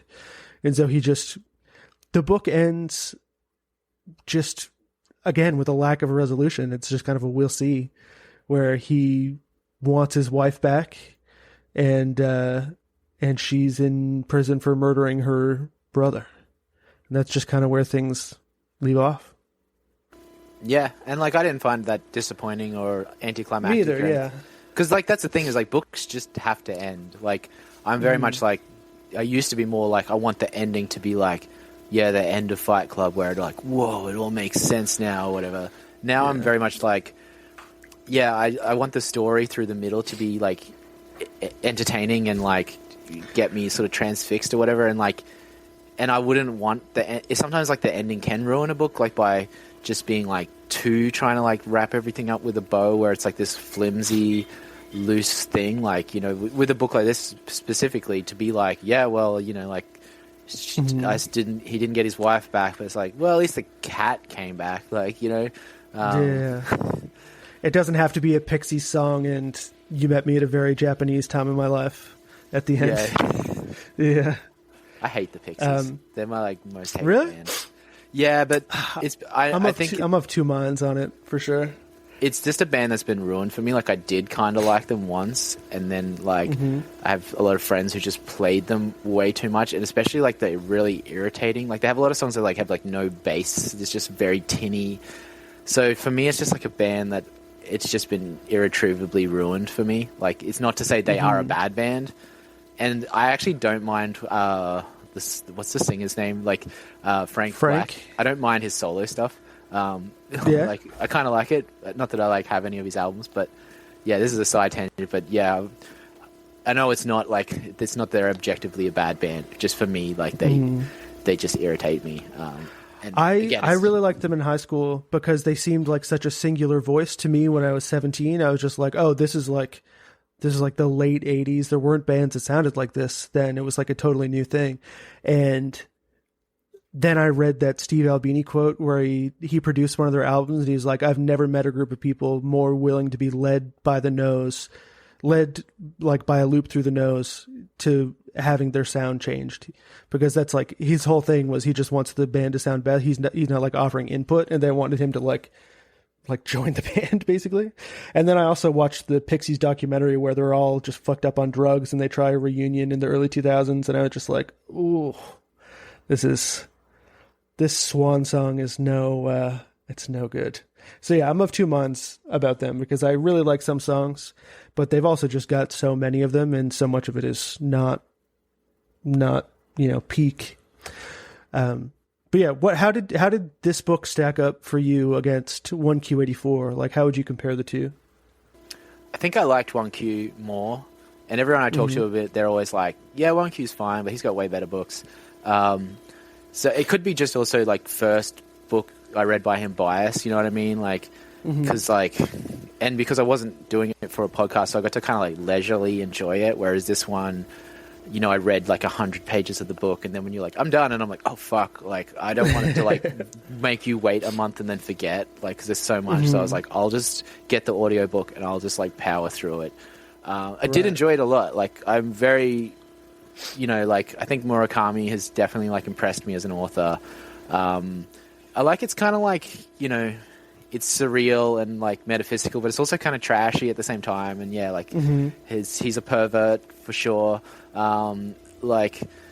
So yeah, I like this book a lot. I think it's a good book. I probably will reread it one day. I'll give it like 10 years to forget about it, and then I'll go back. That's what I did. It. Yeah. Like, I'm keen to keep reading through his catalog for sure. I want to do Norwegian Wood, I think, because that one seems like it's more of a normal kind of story. Am I correct, or is that? That's probably my least favorite of his that I've read, and I think for that reason, it's very much like a self-insert kind of, or how I remember it is, it's like a self-insert kind of like romance, and there's not really a whole bunch going on in it. That's how I remember it. Again, this is 10 years ago that I read it, but I remember when I read Wind-Up Bird Chronicle the first time, I felt like there must be some grand conspiracy that's keeping Kumiko away from him, and that it's not just her being like, I don't rock with this guy anymore. I thought it was like a conspiracy, like a plot hatched by Noboru Wataya. When I first read it, I got that impression, and then knowing how the whole book goes upon second reading, I was like, I didn't get that feeling at all. So I don't know if I was just like, I don't know, projecting some sort of like pining or some sort of like romance on it when I was younger.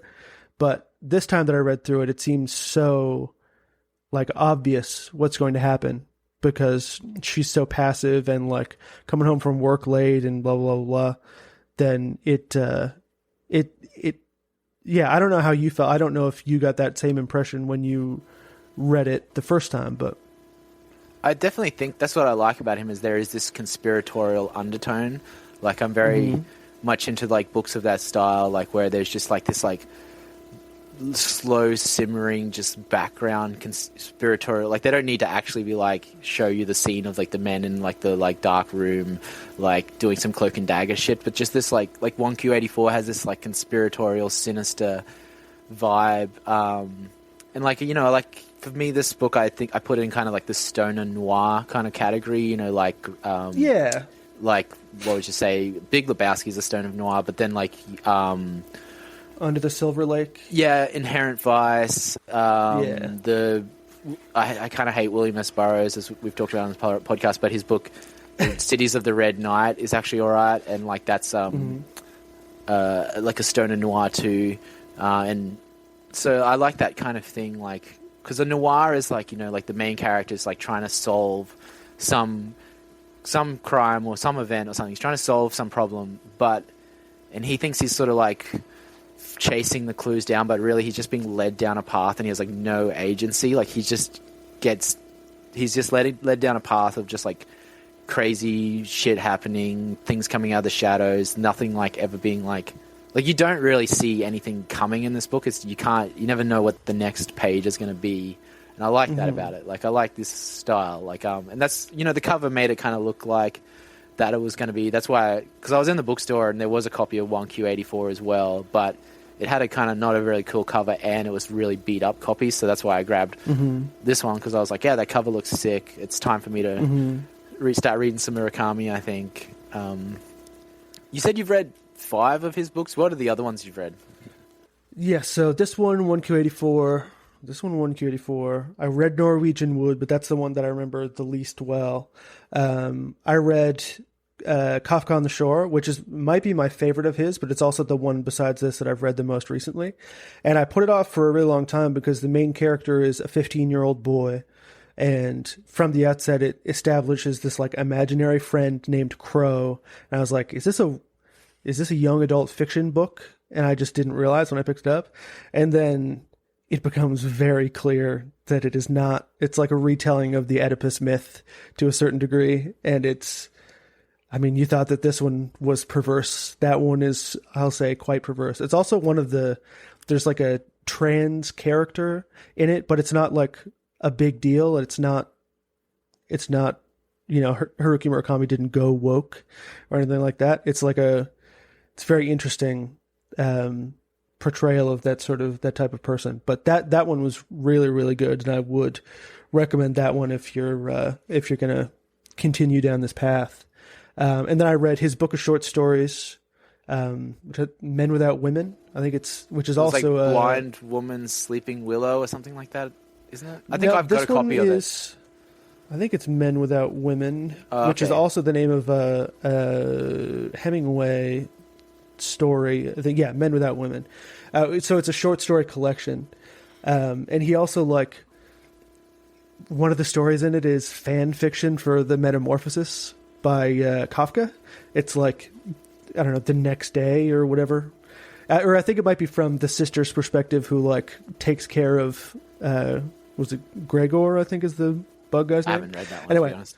That one is, it's pretty good. I definitely think that the long, sprawling novels are more his vibe, but it was interesting. And I read his memoir about long-distance running, which doesn't sound like it would be super entertaining, but it really was. I really enjoyed it. And I also read it when I was running a lot, and now I have given that sort of lifestyle up.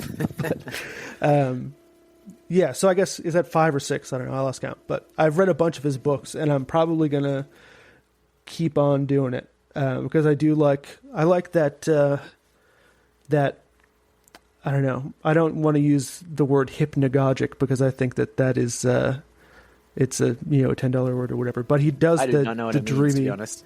it's that like dreamy vibe. Okay. The weird like unreality of a dream, but he does that style of writing really, really well. And I like that sort of stuff. Do you know the band The Spirit of the Beehive? They started out as like a weird, like an experimental shoegazy band. Well, when I read both 1Q84 and the Wind-Up Bird Chronicle, I was listening to their music a lot, and so the two are like linked in my brain, and they have their music employs a lot of the same kind of like, it sounds very dreamy and it sounds very disorienting.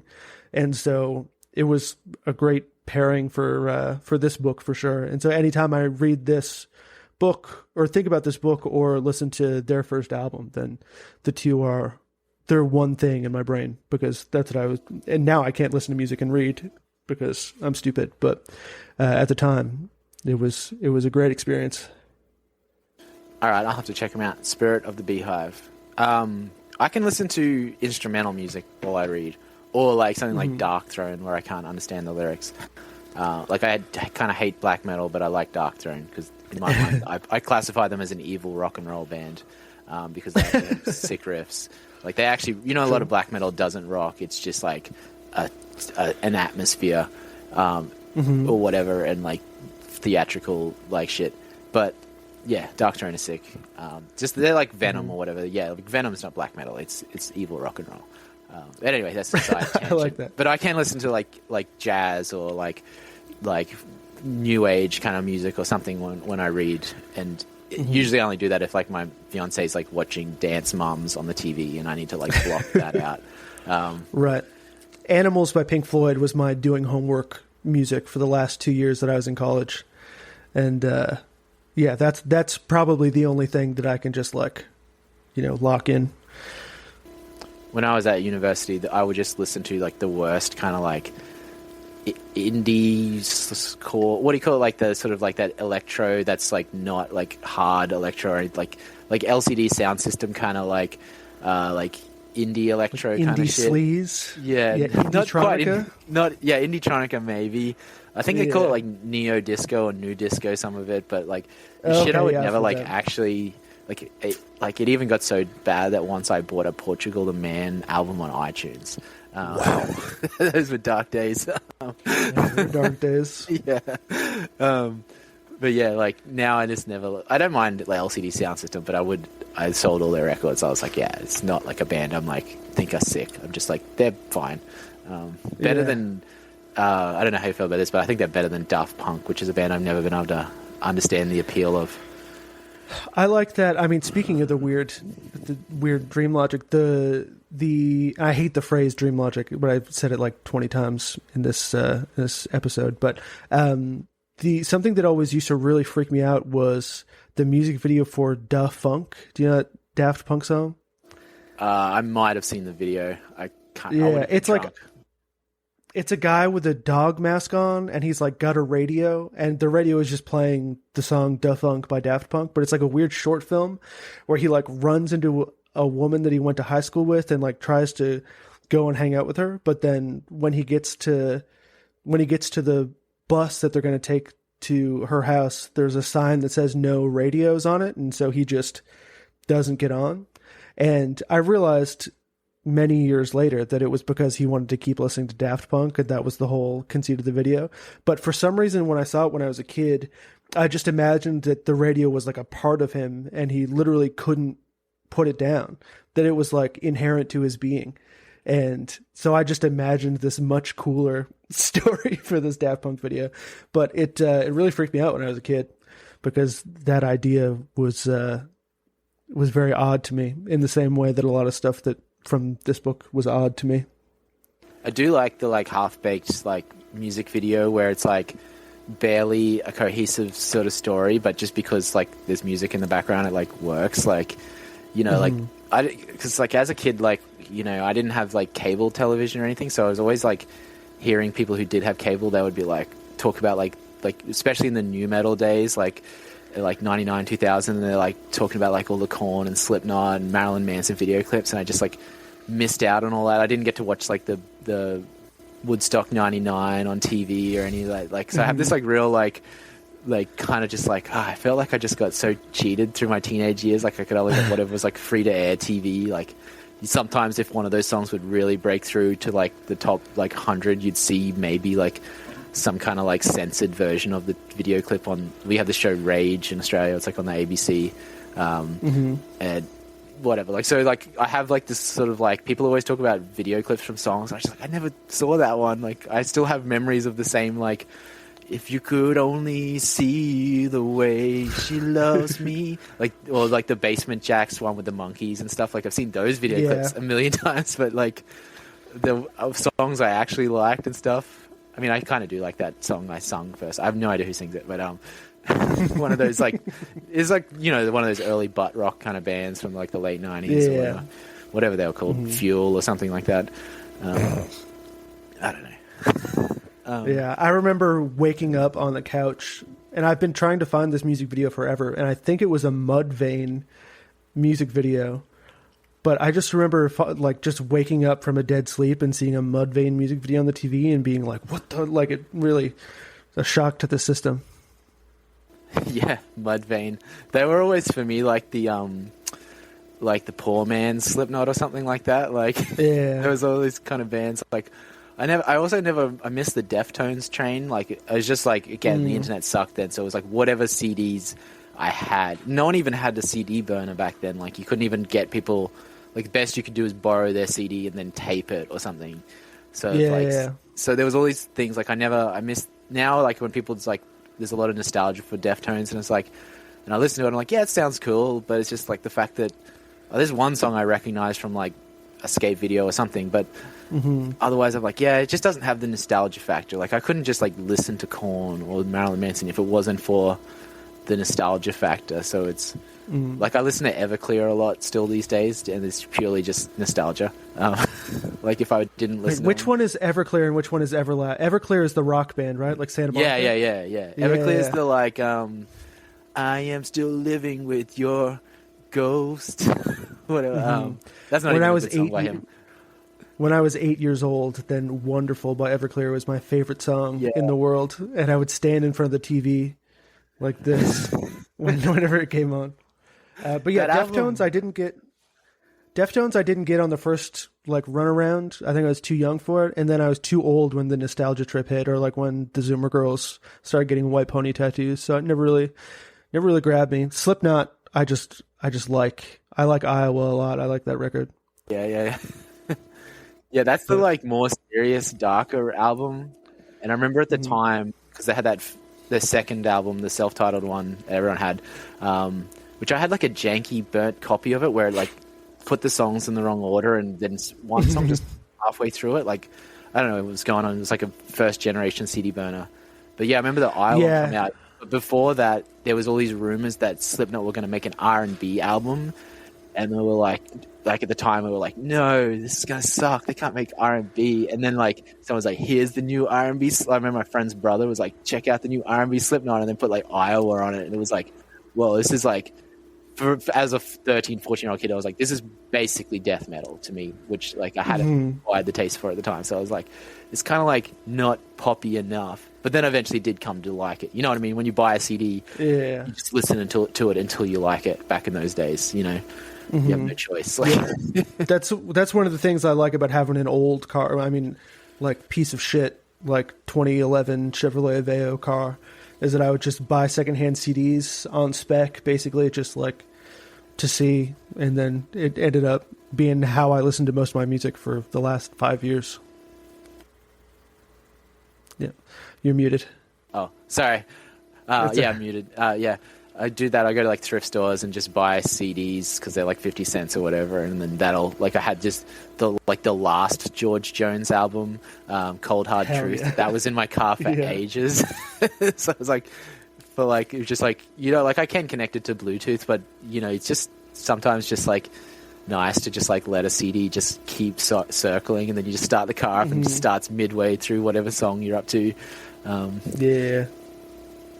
It's just like, you know, when you're like in the 90s and stuff, sometimes cars didn't have CD players at all. They would just have like the radio, or maybe they'd have a tape deck or something. So like, that's just what I grew up listening to. Like, I don't know. It's that's what I wanted when I bought this car. I wanted something that had a tape deck, and it was hard to find. Like if a car still has a tape deck, it doesn't have an engine. So but I have like, I mean, I am the kind of guy that I am, so I have a cassette collection like on the shelf. Same, yeah. Yeah, but no, I mean, even a CD player. I got a CD player and like crank windows and manual locks. So once I have to get rid of this car, I'm gonna have to drive a fucking spaceship down the road, and it's gonna be a real bummer. Yeah, crank windows. I have not seen that in any car in a long time.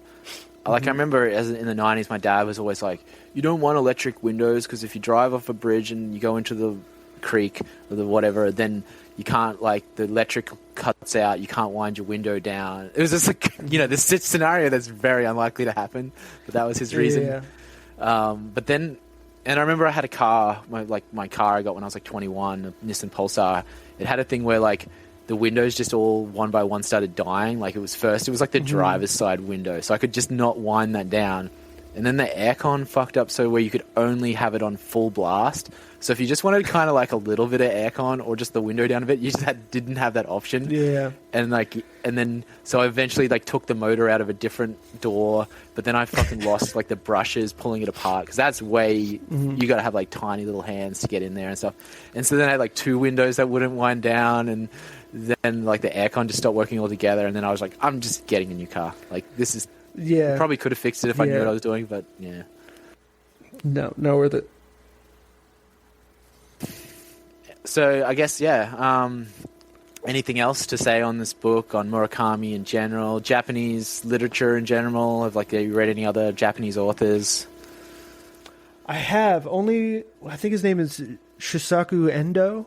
He's like he's a Japanese Catholic, and so I picked up a book of his short stories, and he's an interesting kind of guy.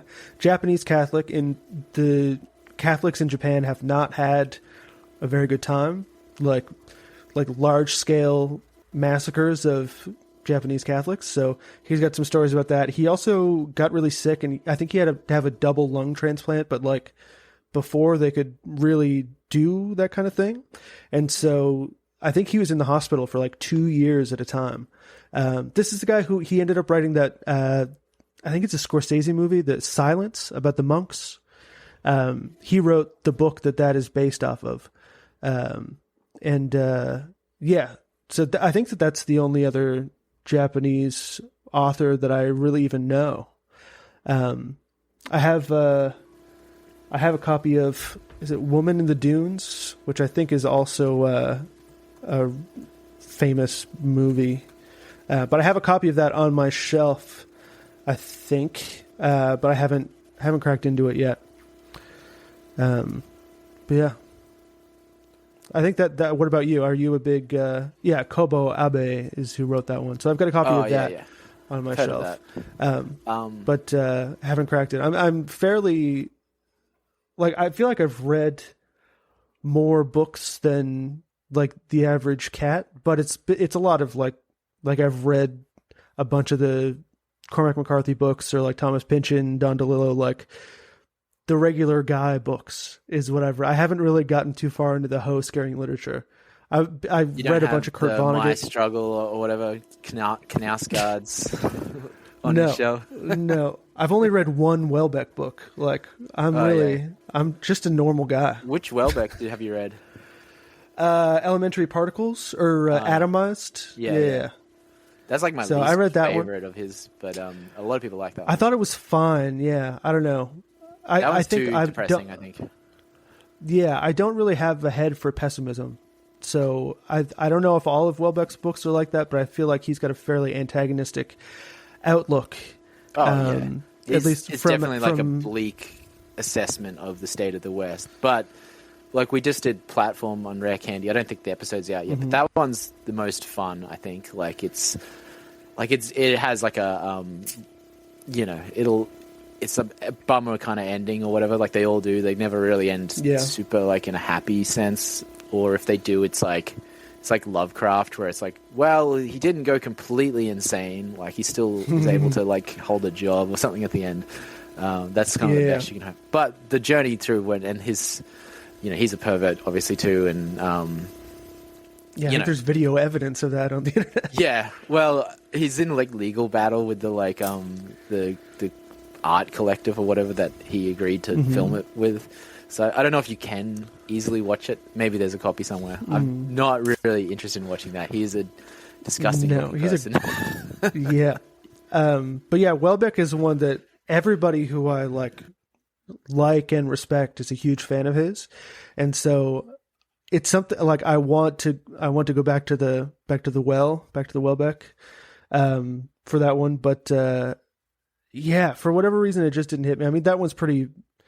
I think at the end, don't they they create a super race of humans that they're I don't know, super brilliant and never die or something like that, and that's how the book ends. I can't even remember. I just remember being when I read that one, I was I'm going to take a break from Welbeck for a while. Yeah, I'm going to go outside. I'm going to enjoy the breeze. I don't find his stuff depressing. The other books, I just enjoy reading them. And I've read Submission 3 times now, and I've read a few others twice. And every time I'm I like that book even more on the second. And I'm hoping Atomized, I'm going to actually like it next time I read it. I think it's the next one we're doing for Rare Candy. But nice, yeah. I'll be interested to hear how that goes, because I had a rough time. I also read it on a ebook, which is never how I don't really like reading books that way, but you can find them for free on the internet. So. Yeah. Sometimes there's mistakes, a H will be turned into a B or something like that. You can usually figure out what's going on. Like I have the Kindle and I like it, but like it's good for work to just take that. I can keep it in my pocket real easy. But like, yeah, I sort of go back and forth. Sometimes I'll have a physical copy of the book and I'll read from it, and then I'll like go to work and I'll read it from the Kindle and et cetera, et cetera. Or if I'm reading like late at night, I'll just like, use the Kindle because it's got this backlight. But the other thing Welbeck's that not for everybody, everyone, yeah, the other thing that I feel like everybody I know loves and that I really didn't like is, was it Under the Silver Lake? That movie? Have you seen it? Yeah, but it's but yeah, I did like that. That's movie. all right. Yeah, everybody I know loved it, and when I watched it, I was like, okay, this is like it's like a Pynchon pastiche with like, I don't know, dirtbaggy modernity or something. And so it's one that sense. I watched it a bunch of years ago, and it's just, hearing everybody talk about it so positively, I'm like, maybe I'm wrong. I just need to go back to it, but I haven't had the heart yet. Yes, it's in that category of movie where I just watch it and I'm like immediately kind of like locked in, and then like then at a certain point the movie's just over. But I'm like every second of it, I'm like, and then if I was like to explain it to someone, like it would just be like, I have to just describe all of these little minute details. I don't really know what it's trying to say or anything like that, but I enjoyed the ride. It's the same way I felt like watching Inherent Vice. So like I watched that and I was like, love the vibe of this movie. I'm going to read the book, and then I was like, all right, the book's pretty much like didn't make it any more clear to me what it exactly is about. Like Rare Candy, those guys did a good job of like breaking it down. So like I felt like I understood it a little better after that, but it's still just this like conspiratorial, like evil 60s kind of like spooks and like as in CIA people and stuff like getting involved in the culture, like psyop-y, like, and I think that's a fun vibe. Yeah, I think that I really like Inherent Vice. I like the movie and the book both, and I think that it's not really important that you keep everything straight. It's more just about like the ride. And so I wasn't really. I know that there are plenty of like illustrated diagrams of who is who and how they're connected, but I liked it a lot, and it even made me go back and read like the Raymond Chandler books that they're kind of like based off of, like the Philip Marlowe stories, basically. Big and Sleep. even when you read those, That's and the even only when one you I've read read, those, I've read Big Sleep is the first one, right? So, and then Farewell, My Lovely is the second one, and then Long Goodbye is the Altman movie that Elliot Gould is in. Is really good. But yeah, it's a similar sort of thing. They're in the Big Sleep, then there's a whole like mystery that isn't solved. And then I think that they interviewed Raymond Chandler, and they're like, what's the deal with like, how did that guy's car drive into the lake? And he's like, oh yeah, I forgot about that one. And that was just like, you don't solve them all, Yeah, The Big so Sleep is one of like the 5 books I read in my 20s. I think I just bought it at an airport because, do you know the band The Only Ones? Their song Another Girl, Another Planet. It's like their most popular hit. Oh, I know that song. Yeah, they're like a late 70s British, sort of like lumped into the punk thing, but they're more like jazz influenced, and it's sort of power pop, but it's just like basically sounds like pretty on trajectory for how like rock was going, just the punk thing kind of sidetracked it. So, but anyway, I like them a lot. They have a song called The Big Sleep, and so I was in an airport, and I like I think I just finished reading the singer's like biography, and then I needed another book, so I bought The Big Sleep.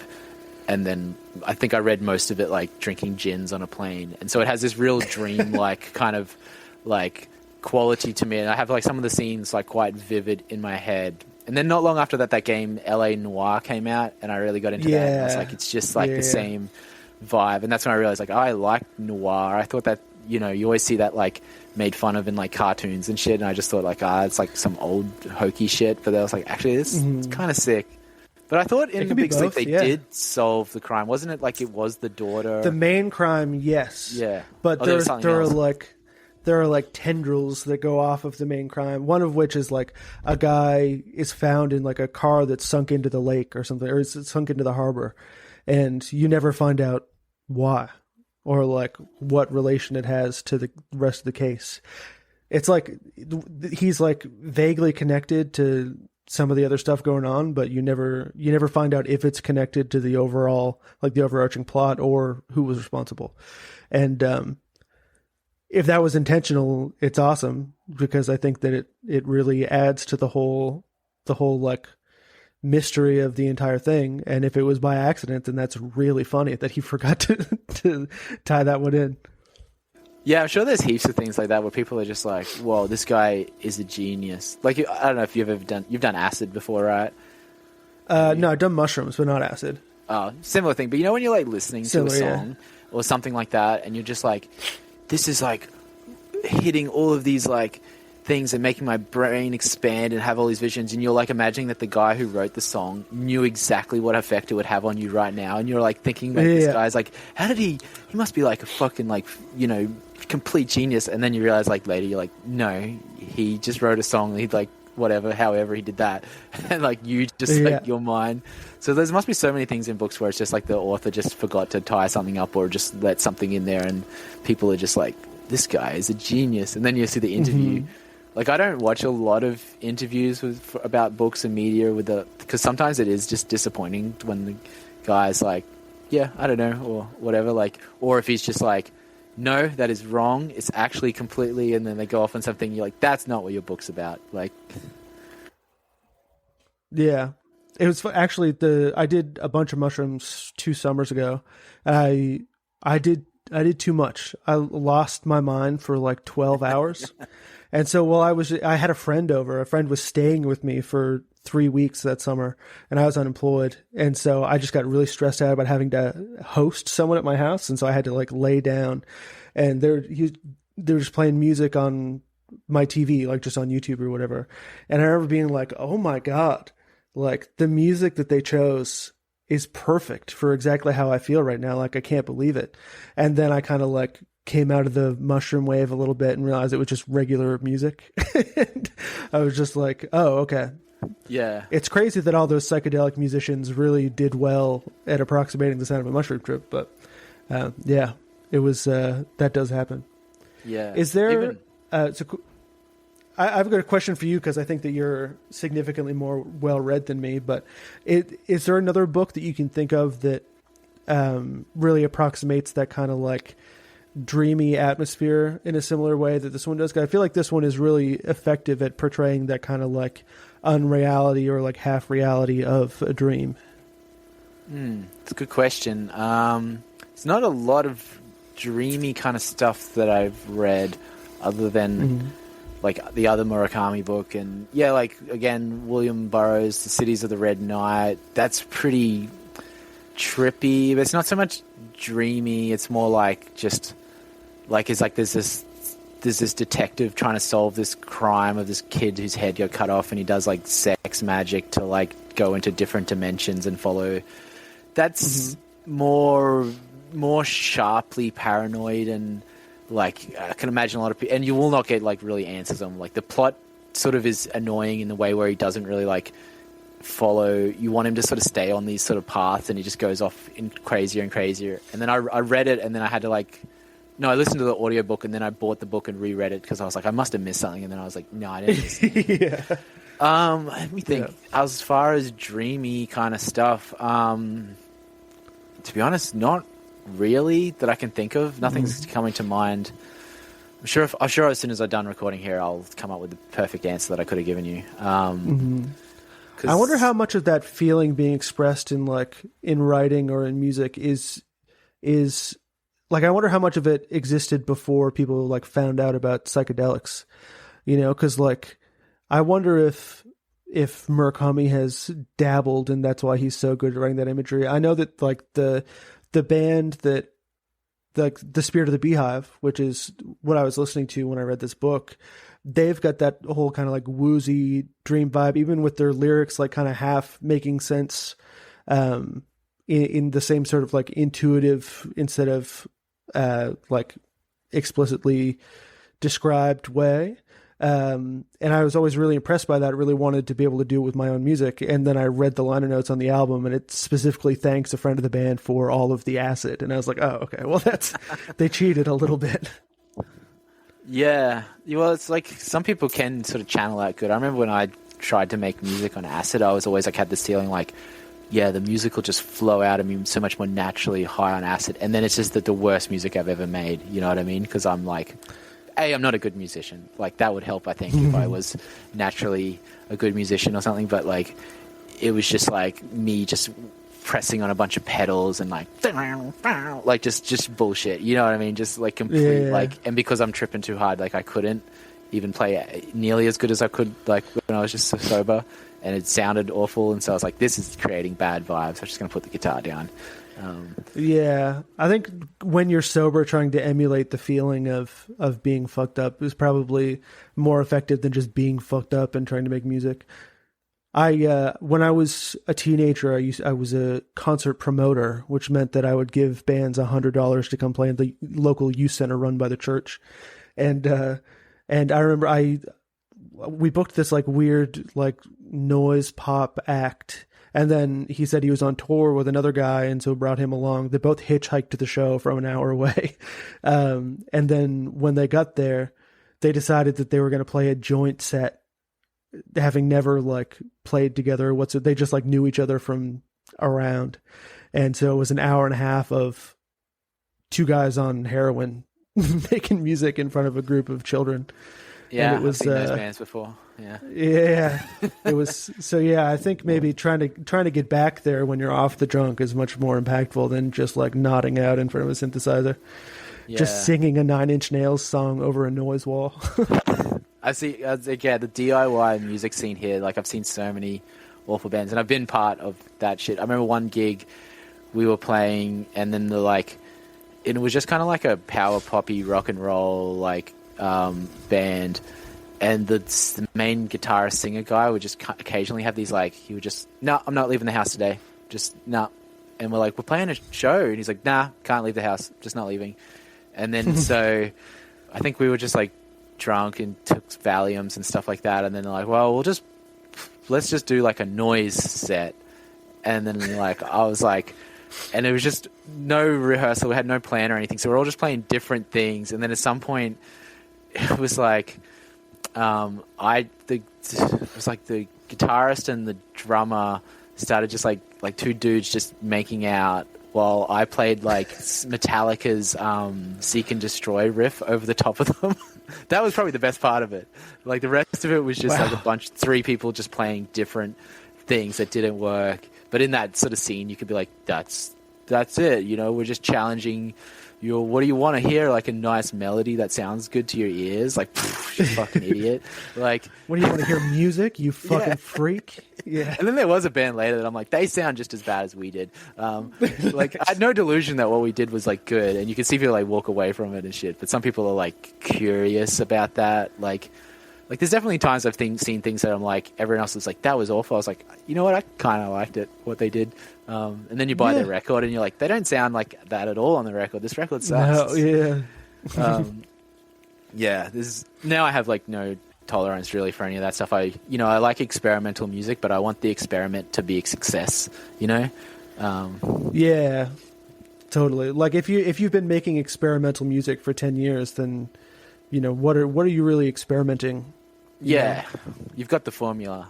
Like, to bring up, I actually brought up this band on the last episode we did with Zach, but I think it's in the Patreon section. But do you know the Japanese noise experimental band, Les Relais de Nude?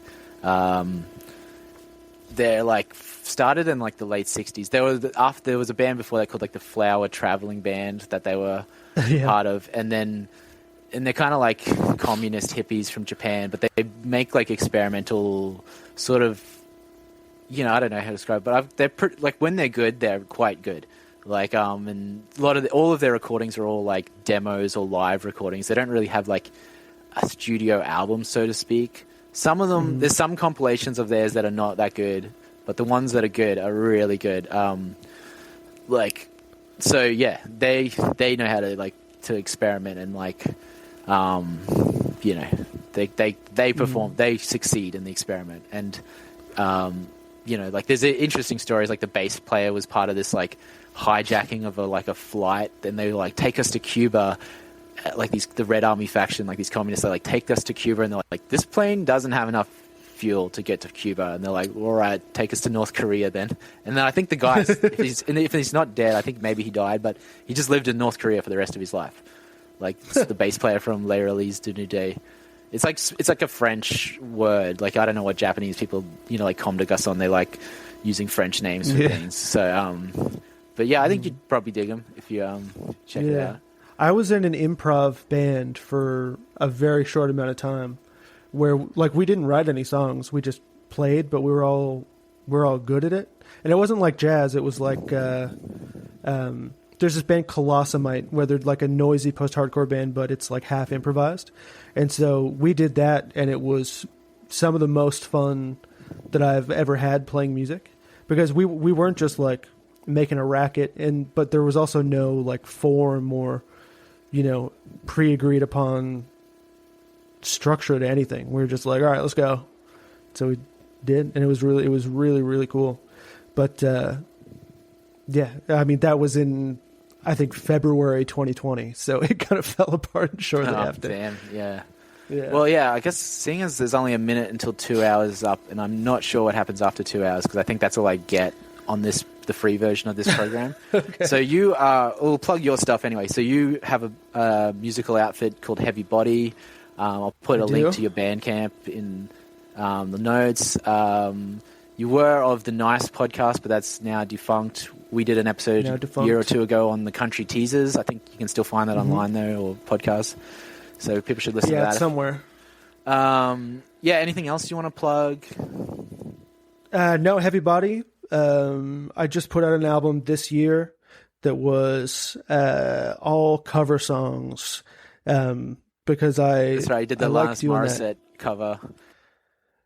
I did. That was I did. I do a cover on each record, and then I've got 2 covers albums also, just because I like doing that sort of thing. And 2 minutes 1 second. We don't even have all to. Right. We don't have to shut be up. Rolling still. Yeah. Nice. So I really like taking songs and then just finding something else in them, and then bringing that out of them. Like I covered a Electric Wizard song on this new album, but I made that's my favorite. That's the only stoner metal record I have is Dope Throne. I don't give a shit about Sleep or any of those other bands. Mm-hmm. Melvins I used to love. I kind of got sick of them, but Dope Throne by Electric Wizard, that's fucking sick. Yeah, so I covered Venom Sabathia, but I covered in like almost a neo-folk kind of way. Yeah, hell yeah, Dope Throne. Awesome album. Really good for driving really fast too. That's some of the best time that I've had with that record. But yeah, I do a Blaze Foley cover, and then there's a bunch of stuff on that record. But I just really like, if I hear something in a song that I feel like is kind of like obscured by, I don't know, the 80s pop music production, or like, maybe the song just, it has like a lyric that's really impactful to me, or something that I don't feel is, taken into account by a lot of the people who really like the song, then I like to redo it and emphasize those things. So I put out that record earlier this year. I'm working on some new stuff now. Listen to Heavy Body. I think it's pretty good. Yep, I agree with that. I like Heavy Body. I like that song. It's one of from your earlier records, but it's like the one where it's like about getting a gun, and you're like, I don't want to shoot nothing, just figured I should have one. Like, and especially because you're a Canadian, like, I don't know, those lyrics I think just hit hard. What's that? Is that Bobby, or is that the other record? That's on Bobby. Yeah, Bobby was when I wasn't even like on Twitter or anything. I just made it and never thought anybody would ever hear it. And then it turns out a couple people really liked it. And so it's not like I have a huge audience or anything, but that was the record that I made when I thought it would just be for like me and my friend Seth to listen to sometimes. And then 2 is the record that's a little bit more polished and has more actual songs, and I rented a bass. I'm still making it at the desk that I'm at right now. But yeah, I was in community college for 2 years, so I didn't really write any songs. I put out I put out 2 covers albums and an EP of, so there were like 5 new songs. So now I've decided that I can't cover any more. I can't put out any more albums until I have songs actually written. So that's what I'm working on now. Yeah, nice. I always wanted to ask you, what's the deal with the name Heavy Body? It is an odd name for a band. It is, yeah. It's so there are 2 kind of reasons. One was when I started writing all those songs, I was living in my childhood bedroom with my parents because everything like shut down and I worked from home, so I just went back and lived with my folks. But my mom turned my old bedroom into her like crafts room.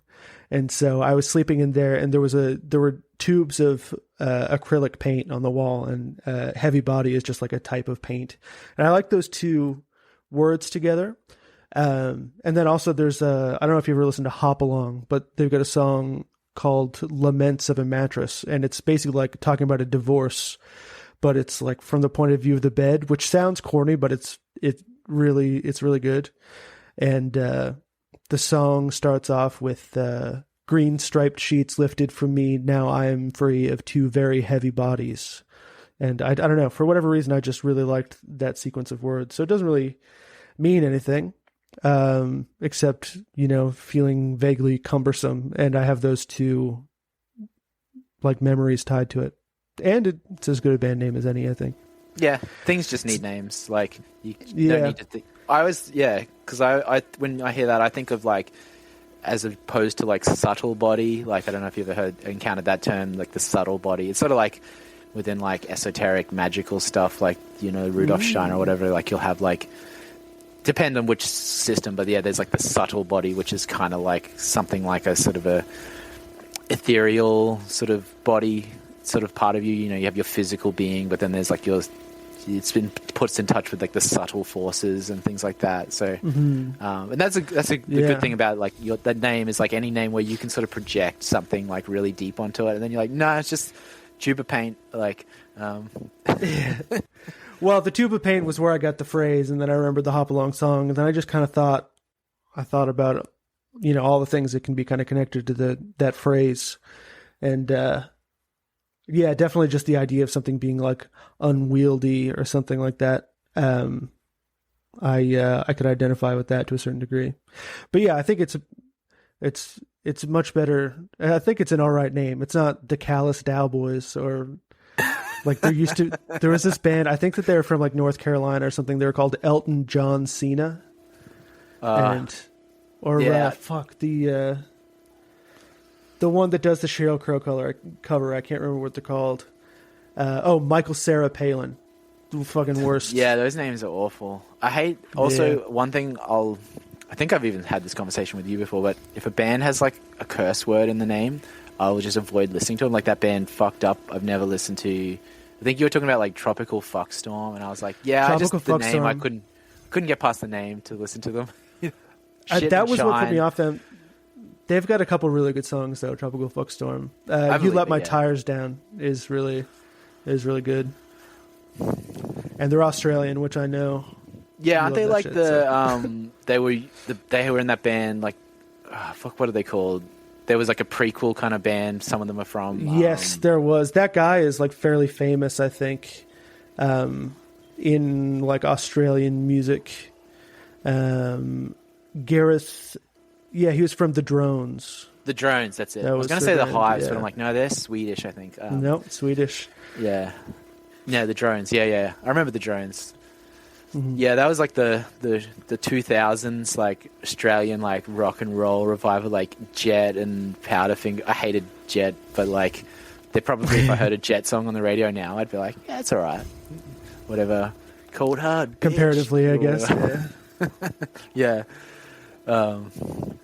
Yeah, cool. Well, I'm kind of run out of things to say, and I'm not sure what's going to happen with these 7 minutes, if it's even going to let me keep them or not. But yeah, it's great chatting with you. Perhaps we'll do likewise. Another Murakami, or maybe a different Japanese author, or it doesn't even have to be Japanese. I know there's an author called Ryu Murakami, which people say he's pretty good too. I've heard that too. Yeah, I'm not familiar. I think it's more like psycho, fucked up kind of murderous shit. but like probably weird and sexual as well would be my guess. It's from Japan. I feel like maybe since you invited me on to do more Japanese books, everybody's going to think that I'm Japanese, and I pretend to be Asian on the internet. I've done it more than once, so I feel like I need to issue a disclaimer. We can do whatever. Like, you know, we'll figure it out in the text message forum or whatever. But yep, there's been hit me up anytime. I love to read. Yep. No, it's definitely fun to finally get lit with you. Yeah, no. There's like I've got a whole backlog of people like who've had me on their podcast or whatever, and I've like I feel like I owe favors to get all these. Not that it's just a favor, like I also want them on. Like they'll be good guests. So you were one of the people I'm like, all right, got to get Mac back on after being on your podcast, whatever it was. All right, well, yeah. Enjoy the rest of your night, and Cool. This will probably be out in like a week or something. Awesome. All right, cool, man. All right. Good chat. Yes, definitely.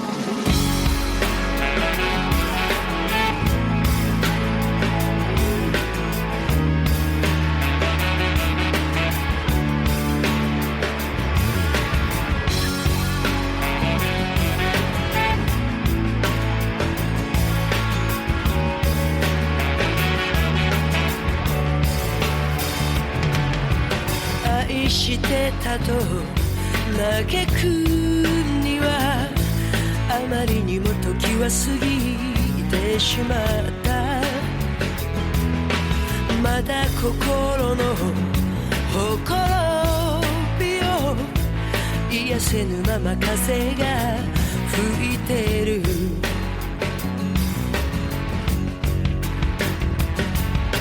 一つの目で明日を見て一つの目で昨日を見つめてる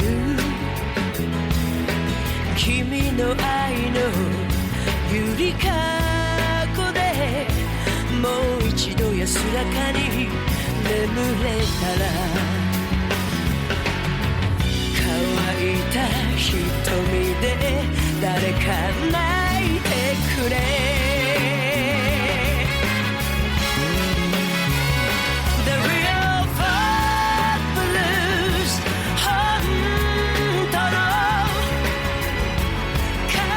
君が知りたいだけ泥の川に浸かった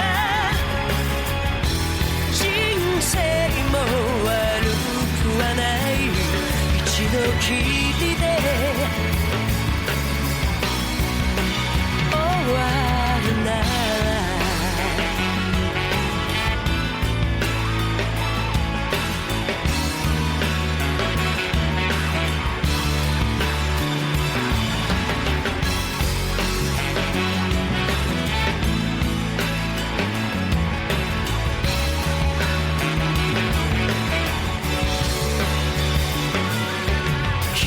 に満ちた絶望と罠が仕掛けられてるこのチャンス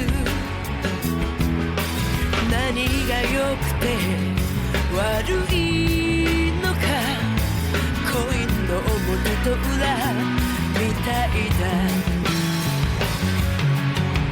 どれだけ生きれば癒されるのだろう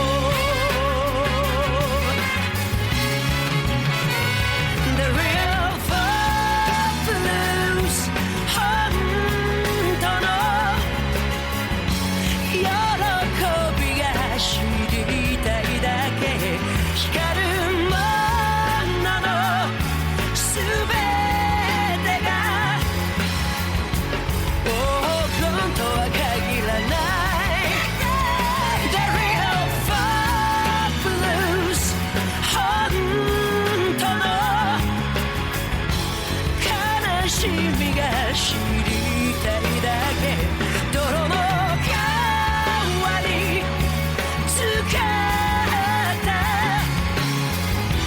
人生も悪くはない一度きり